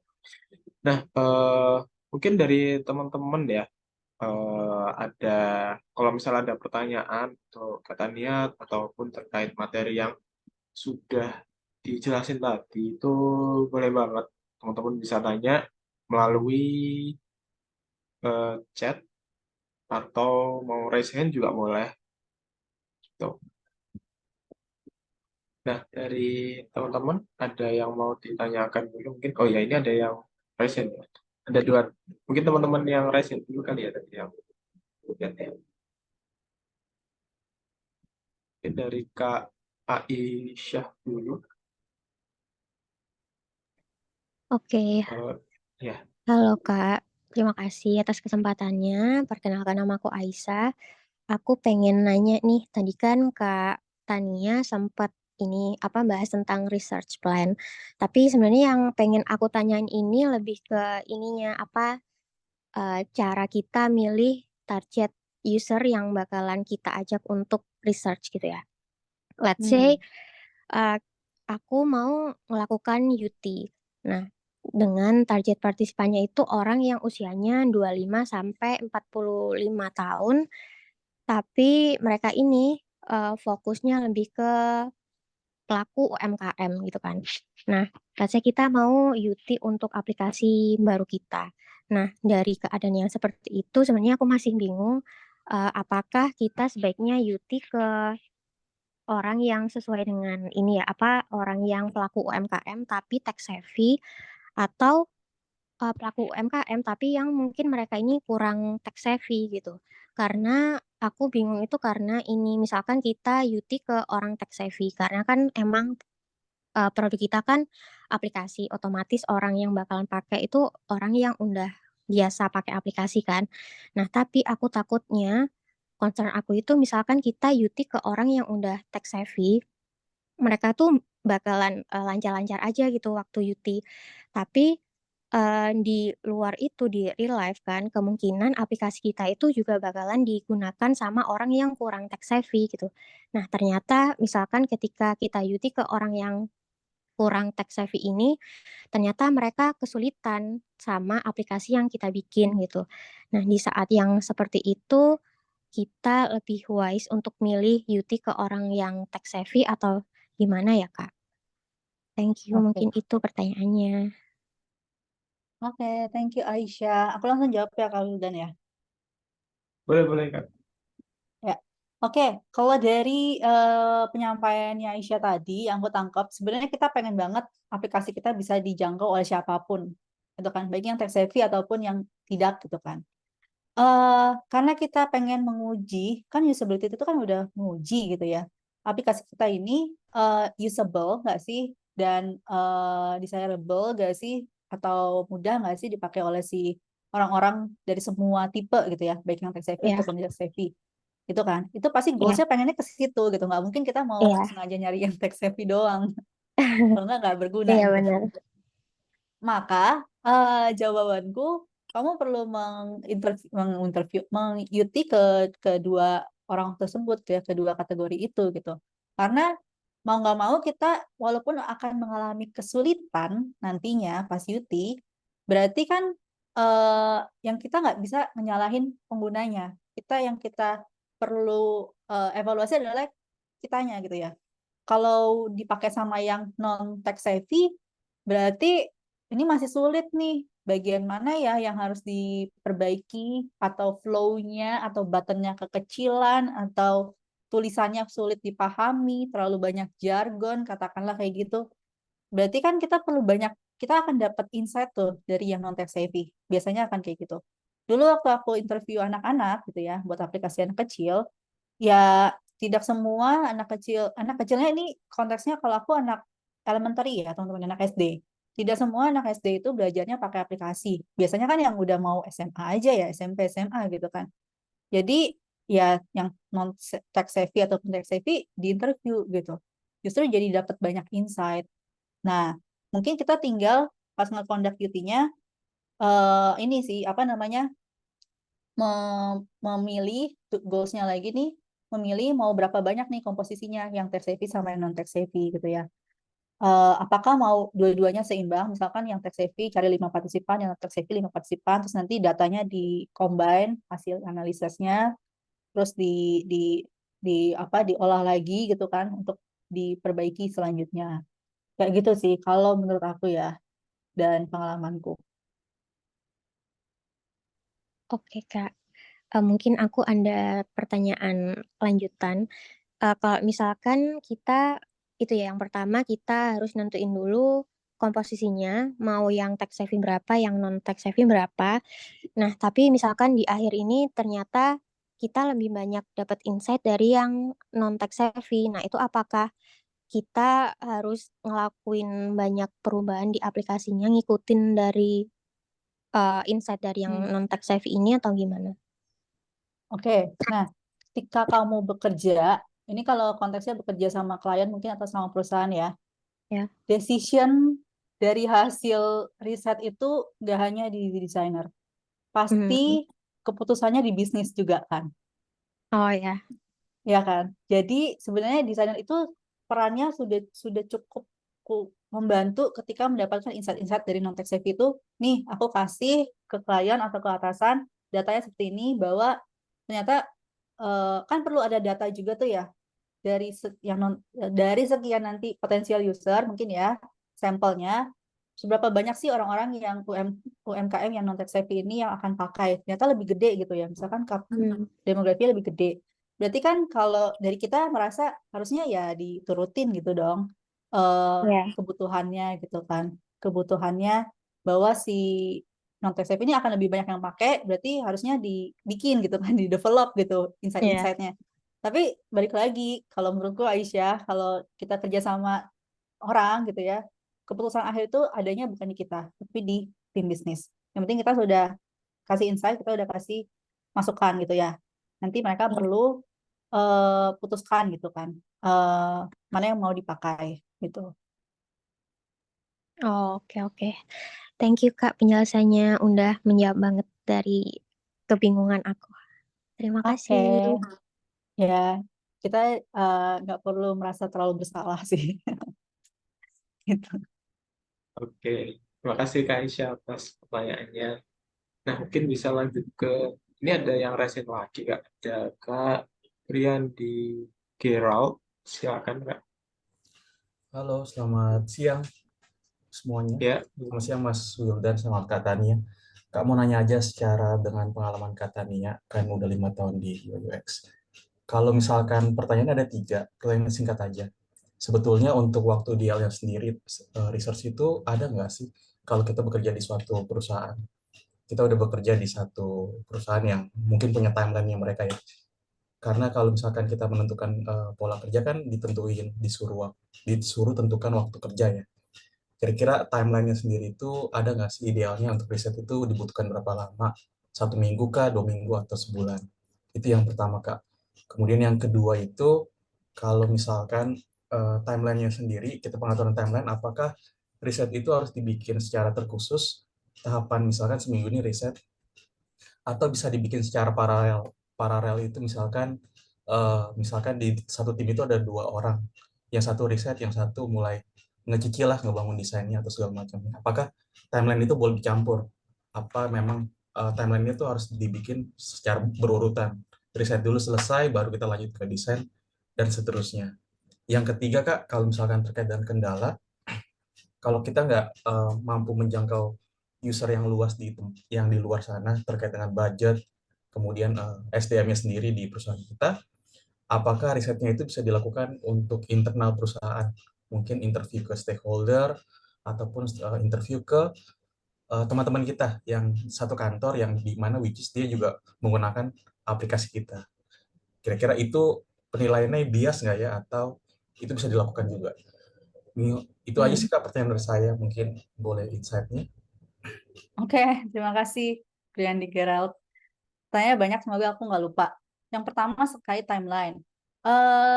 Terkait timeline ini, aku sih nggak bisa bilang ada ideally waktunya ya. Tapi biasanya kan tadi udah ada tahapan-tahapan research plan ya, teman-teman ya. Eh, kita butuh, kalau aku tanya ke teman-teman researcher sama yang pernah aku alami, itu kurang lebih dalam waktu seminggu, kalau 5 orang itu masih possible. Misalkan katakanlah gini, hari pertama kita fokus, ini fokus ya, tanpa ada distraksi dengan kerjaan-kerjaan lainnya gitu kan. Kita bisa bikin research plan gitu kan. Hari pertama, hari kedua minta review mungkin ke tim, ke atasan gitu kan. Terus kalau research plan-nya sudah selesai, kita mulai mencari partisipan. Nah, yang susah adalah mencari partisipan dan menentukan kapan tanggalnya yang cocok dan jamnya kan. Nah, itu kan tinggal dalam seminggu, misalkan di hari kedua udah mulai cari, kita bisa ngasih mungkin dalam seminggu misalkan kita mau 5 ya, 5 dalam sehari kan kita paling nggak kalau 1 sampai 1,5 jam, 3 jam itu udah capek ya buat interview orang. Jadi sehari mungkin bisa 3 atau 2 ya, let's say idealnya mungkin 3-4 hari buat nge-conduct interview gitu kan. Terus habis itu kita setelah selesai kita analisis gitu ya. Nah, itu kurang lebih bisa dilaksanakan kurang lebih ya minimal mungkin 7 hari kerja. Tapi balik lagi itu enggak apa ya, bukan patokan yang teman-teman bisa jadikan kayak paling cepatnya segitu gitu. Nah, aku pernah disaranin waktu itu ikutan webinar juga sama teman-teman desainer ada dari Tokopedia gitu. Kalau memang ternyata eh apa produknya pun limited timeline dan budget gitu kan, gak usah 5 orang, 3 orang boleh gitu, 3 orang boleh. eh, Nanti insight-nya yang didapat bisa jadi acuan, tapi kan nanti ada proses kita di mana kita akan tes lagi gitu kan, baik itu nanti user acceptance test atau usability testing gitu kan, itu bisa dilakukan lagi di belakang gitu. Yang penting kita udah punya data dulu di depan, itu juga bisa kan. Kalau cuma 3 partisipan, let's say ya mungkin kurang dari seminggu bisa dikerjain ya teman-teman gitu. Tapi balik lagi ya, itu bukan sebuah patokan karena di dunia UI UX pun menurut aku nggak ada yang benar-benar pasti. Ketika kalian belajar teori dari buku A B C D E ya menurut kata orang yang bikin ya seperti itu, tapi ketika diimplement ke karakter dan personanya user kita dengan budaya dan culture-nya Indonesia belum tentu bisa implementasi gitu kan. Jadi menurut aku nggak ada yang benar-benar baku teman-teman buat acuan-acuan yang udah kalian pelajari teori-teorinya gitu ya. Harus disesuaikan lagi sama karakter, behavior, budaya itu akan penyesuaian pastinya. Itu yang pertama ya tentang timeline. Pertanyaan keduanya kayaknya tentang timeline juga. Tadi kalau paralel ya kalau nggak salah. Bisa paralel apa enggak? Nah, kalau paralel bisa-bisa aja kalau misalkan perusahaannya punya researcher sendiri, bahkan kan bisa fokus ya, bisa fokus ngerjain ini paralel yang aku tangkap adalah kamu desainer tapi kamu juga researcher. Jadi kamu bisa ngerjain desain tapi kamu bisa sambil ngeriset.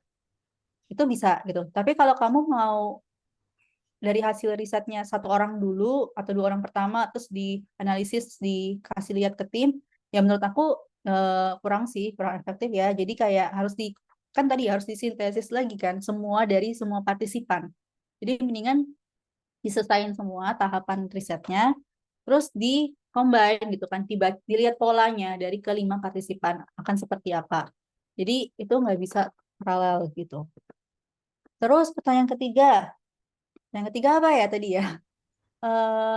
Time Untuk budget ya? usernya Kak, iya, kalau misalkan keterbatasan budget sama Oh ya, SDM pakai itu internal ya, bisa pakai internal nggak? internal.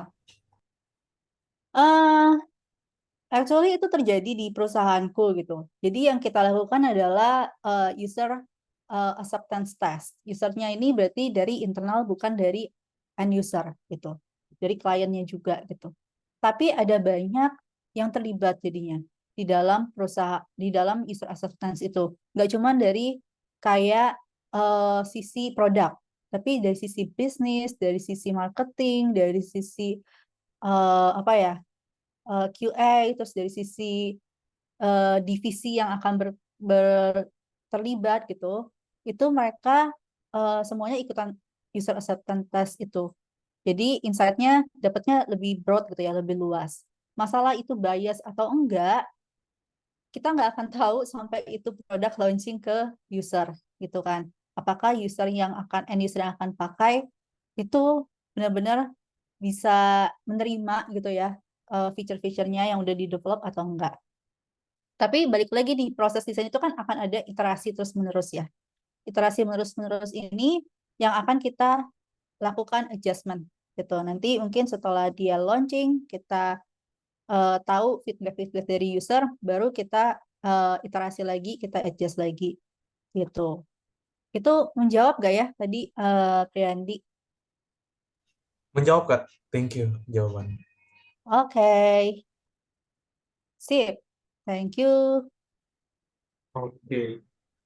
Oke. Oh iya teman-teman, mungkin sebelum Aku izin dulu ya Kak Tania, karena sebelum untuk jawab di pertanyaan yang ada di chat itu ya, aku mau sedikit ada informasi ya dari Iya. Arigato. Jadi kebetulan karena Arigato Club dan Skillful ada partnership gitu ya. Jadi aku mau sedikit ngasih info terkait program yang akan dijalankan oleh Skillful. Nah, jadi untuk sekarang di Skillful itu lagi buka pendaftaran, yaitu ada mini bootcamp, ada web development, dan UI UX design. Nah, buat teman-teman yang tertarik gitu, nanti bisa langsung cek aja di Instagramnya, di websitenya Skillful, itu ada bootcamp UI UX design dan web development gitu. Nah, nanti bootcamp ini akan diadakan selama 5 hari. Jadi untuk yang UI UX design itu akan belajar terkait dasar-dasar UI UX design gitu ya. Buat teman-teman yang mungkin yang baru eksplorasi terkait UI UX design gitu. Jadi selama 5 hari teman-teman akan belajar terkait UI UX design, dan nanti selama 5 hari itu pula nanti teman-teman juga bakal bisa bikin portofolio awal teman-teman gitu. Jadi nanti portofolionya itu yang akan dibikin di bootcamp ini itu adalah desain landing page gitu. Nah, untuk pengerjaannya sendiri itu selama 1 minggu. Jadi kurang lebih selama 2 minggu teman-teman itu di minggu pertama nanti dapat materi terkait UI UX design, dan di minggu berikutnya itu nanti akan dibimbing untuk mengerjakan portofolio gitu. Begitu pula di web development, mungkin teman-teman yang ada tertarik gitu ya untuk belajar web development, nanti juga kita ada mini bootcamp, di Skillful juga ada mini bootcamp web development selama 5 hari juga, sama durasinya.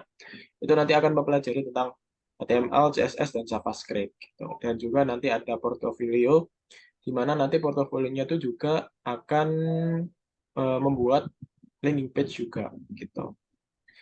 Nah, nanti ini juga bakal dibimbing gitu ya, baik di UI UX maupun di web dev ini akan dibimbing oleh mentor-mentor yang berpengalaman gitu dari perusahaan-perusahaan yang sudah terkenal gitu. Nah, untuk durasinya sendiri, jadi nanti akan selama 1 minggu gitu ya, dari 18 September sampai 22 September. Untuk final project-nya sendiri, pengerjaannya itu juga selama 1 minggu, yaitu Sabtu 23 September sampai Senin 2 Oktober. Oh ya, ini belum aku kasih tanggal. Dan untuk jam belajarnya sendiri itu malam, teman-teman. Dari jam 7 sampai jam 9 malam. Gitu. Dan nanti pembawaannya akan dibawakan lewat Zoom, dan nanti materinya akan di-share melalui Google Drive. Nanti teman-teman akan dapat rekaman dan juga ada materi dalam bentuk PDF gitu. Nah, ini untuk fasilitasnya gitu ya. Sebenarnya hampir sama. Jadi nanti ada mentoring di luar jam kelas, itu via chat. Jadi teman-teman bisa tanya-tanya nih kepada mentor selama 1 minggu itu ya, selama 2 minggu itu, baik ketika materi maupun ketika pengerjaan final project gitu. Nanti juga kita ada alumni dan professional sharing session, di mana nanti teman-teman bisa tanya gitu ya, gimana sih cara memulai karir di bidang UI UX maupun web development.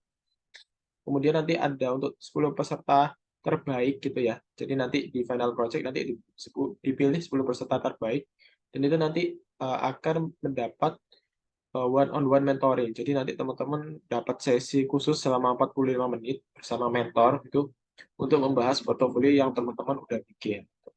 Nanti juga ada sertifikat, modul materi, kemudian nanti teman-teman juga dapat voucher potongan khusus untuk yang mau daftar di regular bootcamp Skillful gitu. Nah, untuk yang daftar web dev nanti bakal dapat kelas gratis juga, ada kelas HTML, JS, dan CSS, dan paket web dev pemula. Nah, ini nanti teman-teman linknya aku bakal share ya di chat, nanti kalau mau lihat bisa diklik aja linknya. Nah, untuk ini ya, untuk gambaran materinya dan mentornya itu nanti ada, kalau yang UI UX ada intro UI UX sampai ada pembuatan prototype gitu. Kemudian nanti juga ada alumni professional sharing session. Kemudian yang web dev juga nanti sebagian besar itu ada HTML, CSS, dan JavaScript. Kemudian yang akhir juga ada dibimbing untuk membuat landing page gitu. Nah, untuk harganya sendiri, jadi untuk yang UI UX itu yang awalnya 144.000 jadi 48.000. Dan untuk yang web development itu yang awalnya 234 di 78. Nah, untuk yang web development ini kenapa kok lebih mahal? Karena akan mendapat kelas yang gratis itu, yang eh, ini bisa dilihat di yang paket web development pemula gitu. Jadi nanti ada kelas tambahan lagi untuk yang web development. Jadi makanya kelasnya agak sedikit lebih mahal dari UI UX gitu. Nah, tapi untuk teman-teman yang udah hadir di sini gitu ya, karena Arigato juga eh, bekerja sama gitu ya dengan Victoritis untuk mengadakan event ini. Jadi nanti teman-teman bisa ketika daftar gitu ya, ketika mau daftar nanti dapat potongan harga lagi ketika masukin kode fix MB ini. Gitu. Jadi nanti teman-teman bisa masukin kode ini ketika mau daftar. Jadi yang harganya segini 48 dan 78 ini nanti dapat potongan lagi ketika teman-teman mendaftar menggunakan kode voucher ini. Gitu. Nah, untuk pendaftarannya sendiri nanti linknya aku kasih. Nah, ini nanti bisa di sini ya kelihatan di nanti kalau masuk di websitenya Skillful itu nanti ada masukkan kode diskon. Nah, itu tulis aja fix MB. Nanti teman-teman bakal dapat potongan harga gitu. Oke, mungkin itu sih terkait sedikit informasi ya dari aku ya karena di Skillful juga ada sedang mini bootcamp.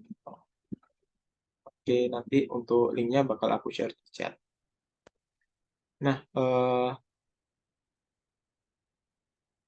mungkin aku bisa lanjut ke pertanyaan yang ada di chat ya katanya ya. Boleh. Oke, mungkin ini ada dari Kak Namira Wanda. Apa aja yang harus kita siapkan untuk menjadi UX researcher kali ya gitu ya. Mungkin dari sisi skill atau tools-nya gitu. Oh, I see. Ini kayaknya calon-calon masa depan bekerja sebagai UX researcher ya. Nah, buat tadi Namira ya, Namira. Kalau UX researcher itu sudah pasti akan lebih banyak ketemu orang, ya kan? Makanya em, UX researcher butuh kemampuan berkomunikasi yang baik, atau mungkin istilahnya public speaking gitu ya. Kalau belum terbiasa gimana? Perlu dilatih. Nggak ada yang nggak bisa gitu ya. Asalkan kamu mau latihan pasti bisa gitu. Jadi public speaking, communication skill, aku rasa itu penting gitu ya untuk seorang UX researcher. Terus kemampuan untuk kepo, bahasa gaulnya kepo. Namanya UX researcher itu harus mengulik dan menggali-gali terus si penggunanya kan. Jadi harus kemampuan bertanya, kemampuan apa ya, membuat dan mendengarkan si orang yang lagi berbicara, terus kita tanya, itu harus punya gitu ya skillsnya. Sama nggak cuman kayak ngomong, tapi harus punya kemampuan menulis. Karena setelah kita ngomong, kita harus bisa menulis apa yang sudah kita tanyakan gitu kan ke pengguna kita. Jadi eh, data-data yang sudah kita dapatkan itu bisa message-nya tersampaikan juga nggak cuma buat tim produk atau tim desain tapi buat semua stakeholders gitu ya atau semua yang akan terlibat gitu. Jadi teman-teman harus punya skills itu. Tapi kalau kalian merasa UX researcher itu nggak perlu bisa desain, menurutku kurang tepat karena kita juga berhubungan sama data, pastinya kan ada data-data dalam bentuk grafik gitu ya, atau biasanya mungkin data visualization gitu ya istilahnya. Nah, kalaupun nggak bisa gambar, at least kita bisa membaca data. Terus kita bisa punya skill untuk kayak menggunakan tools-tools yang menampilkan grafik data tersebut gitu. Kalau nggak salah kayak Tableau itu yang dipakai sama tim data, kita harus mengerti mungkin ya sebagai UX researcher juga. Terus kayak kalau kalian mau pakai Maze, kalian juga bisa gitu kan. Terus tools-tools lainnya kayak pakai spreadsheet. Aku tuh paling lemah untuk pakai rumus-rumusan di spreadsheet. Jadi waktu itu aku minta tolong temenku yang ngerti soal rumus-rumusan di spreadsheet supaya kayak time task-nya dulu belum ada Maze. aku dulu nggak pakai MIS, jadi pakai manual banget di spreadsheet. Itu di setup tuh sama temenku yang ngerti rumus-rumusan. Kayak gitu-gitu sih kalau buat tools dan skills ya. Oke, terima kasih Kak Tania. Mungkin itu ya dari Kak Tania jawabannya untuk Namira, apa jelas ya dari Namira? Katanya Oke, aman tuh, thank you so much, sama-sama.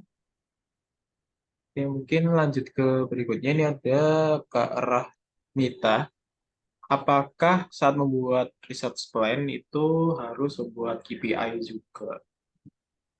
Oke, kalau teman-teman nggak ada yang nggak tahu KPI, Key Performance Indicator gitu ya, atau kayak mungkin matrix ya, matriksnya perlu, tapi biasanya memang kalau kita nih kerjanya bareng gitu ya sama produk, karena kan ada produk sama sisi bisnis analis itu yang akan bantu untuk bikin KPI gitu ya teman-teman. Kalau aku belum pernah jujur karena aku selalu ada timnya gitu kan untuk yang nentuin KPI-nya gitu. Jadi karena biasanya ada, berarti harusnya butuh ya matriksnya gitu ya supaya bisa menentukan ini sesuai apa enggak gitu ya KPI-nya gitu. Itu sih paling ya Rahmita. Oke, terima kasih katanya. Apakah dari Rahmita apa menjawab?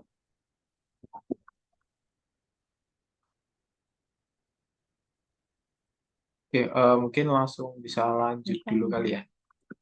Mm-mm. Ini ada nggak panjang nih dari Kak Gita. Untuk metode risetnya apa bisa di mix seperti in-depth interview dan observasi atau dengan survei juga gitu. Dan butuh berapa partisipan untuk dapat hasil studi yang valid. Hmm. Setiap metode itu akan beda-beda bentuk partisipannya, teman-teman. Ya kalau based on N groups itu untuk bisa interview partisipan 5 orang itu udah cukup ya. Kalau enggak nanti patternnya akan berulang. Gitu. Tapi kalau survei itu ada hitung-hitungannya, itu pasti butuh lebih banyak gitu kan. Misalkan 75% atau berapa gitu kan. Itu butuh data yang lebih besar.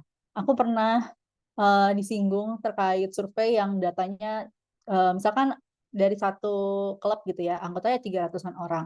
Sementara yang ngisi cuma 25 orang. Berarti kan datanya kurang valid karena berapa banding berapa itu? 25 terus ada 300 member di dalamnya. Jadi itu kurang valid. Jadi harusnya above 50 atau 75% survei itu harus baru bisa kita katakan valid gitu ya. Jadi partisipan itu bergantung dari metodenya. Terus kalau mix, em, kalau kita udah menjalankan mixnya ini, menurutku itu bisa-bisa aja. Tapi bukan berarti kayak misalkan gini ya, mixnya bukan kayak gini ya. Interview 3 orang, 2 orang yang lagi mungkin lewat focus group. Nggak kayak gitu ya teman-teman ya. Mixnya itu adalah mungkin mau butuh data yang lebih banyak lagi gitu kan. Dari hasil user interview, kita butuh data yang kualitatif tadi tuh. Butuh data yang tahu apa yang user katakan lebih jelas lagi, bisa ngulik-ngulik lebih dalam, bisa cari tahu why dan how-nya. Itu perlu misalkan dilakukan. Terus ternyata kita butuh data yang dari segi angka juga gitu ya. Kita butuh tahu pattern-nya seperti apa sih kalau ternyata lebih banyak orang pakai aplikasinya itu pattern-nya akan berbeda gitu kan. Kalau misalkan lebih banyak orang. Nah, terus pakai data, pakai cara survei gitu. Itu bisa-bisa aja teman-teman. Kita lakukan itu. Gitu.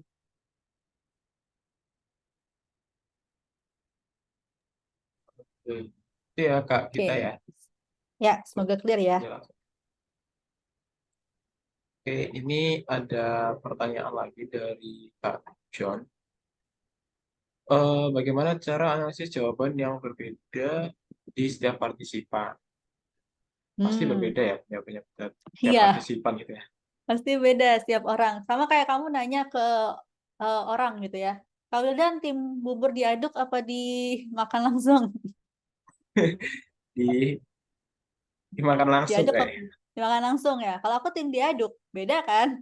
Oh Terus iya. aku tanya ke 34 partisipan lain di sini, pasti beda gitu kan.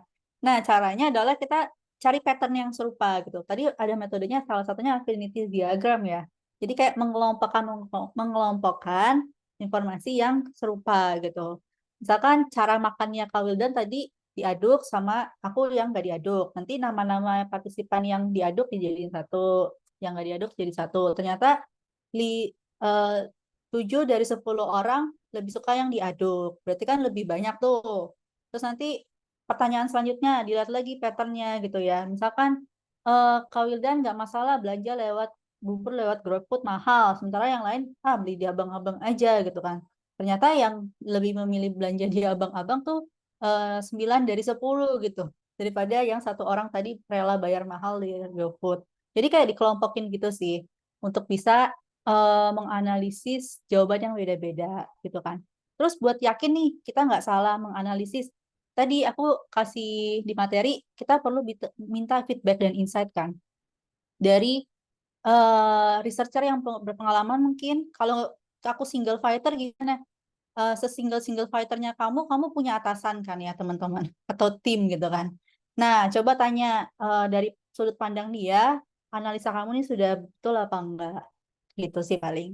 Itu aja dari aku jawabannya. Oke, terima kasih katanya. Jadi itu tadi ya, pakai affinity diagram gitu ya, untuk Hmm. mengelompokkan gitu ya. Mm-mm. Oke. Nah, ini mungkin ada pertanyaan terakhir ya, dari Mm-mm. Kak Muhammad Gary. Kalau jadi UX researcher, apakah harus paham tentang UI design? Hmm. Enggak. Eh, ini kata paham sama bisa beda ya. Kalau paham, menurutku harus paham. Kalau bisa, belum tentu harus gitu ya. Kalau paham, karena kan nanti hasil risetnya itu kan akan ditranslate menjadi sebuah desain. Nah, kalau kamu nggak bisa membaca UI desainnya, gimana kamu bisa memastikan bahwa riset yang sudah kamu lakukan itu diterapin sama tim UI desainnya gitu kan. Jadi kamu harus paham. Oh, dari data yang aku kasih sama desainer, jadi seperti ini loh. Misalkan datanya pas Yuti buttonnya kekecilan gitu kan, teksnya kekecilan, terus sama desainer diperbaiki. Oh ini jadi lebih besar, teksnya juga jadi lebih besar gitu kan. Tapi kalau bisa harus bisa nge-UI, menurut aku nggak harus sih kalau researcher. Banyak kok teman-temanku yang researcher yang basicnya bukan desain, makanya lebih memilih mungkin larinya ke eh, researcher gitu kan. Karena kan kalau otak kiri otak kanan kan ada yang lebih sukanya visual gambar sama yang menganalisis kan. Nah ya mungkin yang otak yang menganalisis tuh researcher gitu kan. Karena yang biasa visual lebih suka UI, lebih suka ke UI. Kalau yang imbang ya jadi product designer kayak aku. Bisa semuanya gitu. Oke. Oke, terima kasih Kak Tani atas jawabannya. Nah, Ya, sama-sama. oke. Nah, dari teman-teman, apakah ada yang tanyakan lagi? Sebenarnya tadi aku tutup sih pertanyaannya sih. Dan ini waktunya juga sebenarnya udah lebih sih. Tapi mungkin teman-teman antusias gitu ya, dari sesi ini gitu. Mungkin karena waktunya udah lebih ya, dari apakah Kak Tania mau ada tambahan lagi, mungkin ada yang mau disampaikan, atau udah cukup? Dari aku udah cukup. Paling teman-teman kalau butuh teman belajar gitu ya, baik itu lewat caranya dengan komunitas gitu, atau tadi ya ikutan bootcampnya Skillful, menurutku itu sangat membantu banget buat kalian belajar dari orang yang sudah profesional di bidangnya. Itu jadi nggak tersesat sendirian gitu teman-teman. Gitu. Itu aja dari aku. Oke. Oke, terima kasih Kak Tania ya, atas waktunya, karena sudah bersedia untuk bagi-bagi ilmu nih, bagi-bagi pengalaman sebagai eh, tentang UX research gitu ya. Nah, eh, jadi kita sudah di penghujung acara ya teman-teman ya. Eh, dan terima kasih buat teman-teman juga karena sudah bergabung di arigato sharing session pada siang hari ini. Mungkin dari aku cukup itu juga ya. Dari aku dan mewakili tim Arigato, pamit undur diri. Terima kasih teman-teman atas perhatiannya. Sampai jumpa di lain kesempatan. Terima kasih. Terima kasih semua. Terima kasih, Ada Makasih Kak. sesi juga foto nggak katanya. sih? Oh iya ya, ayo aja di foto ya. Iya, udah pada Teman-teman, live tapi kayaknya. teman-teman boleh dong kalau yang belum live mau foto dulu. Ya, yuk, yuk, yuk. Yang Boleh belum live, open on cam, cam open cam. sebentar. Nah, oke, ini ada sih Nah, on udah cam ada sih. nih. Aku sampai Calon-calon lupa. US researcher. Kayaknya Kak Wildan gugup ya? Gugupnya sama siapa nih? Sama aku sama Cindy. Karena mungkin Oke, juga ada ini lagi? Atau karena partisipannya antusias kali ya, jadinya gugup. iya kali ya. Ada kata Nia kali ya. Oke. Oke. Eh, Bentar, jadi aku yang MC nih, kebawaan. aku Silakan Kak Wildan. oke, bentar ya. Oke, teman-teman. Mungkin kalau misalkan bisa on cam ya. Ini aku slide satu dulu. Bentar. Oke, 1, 2, 3.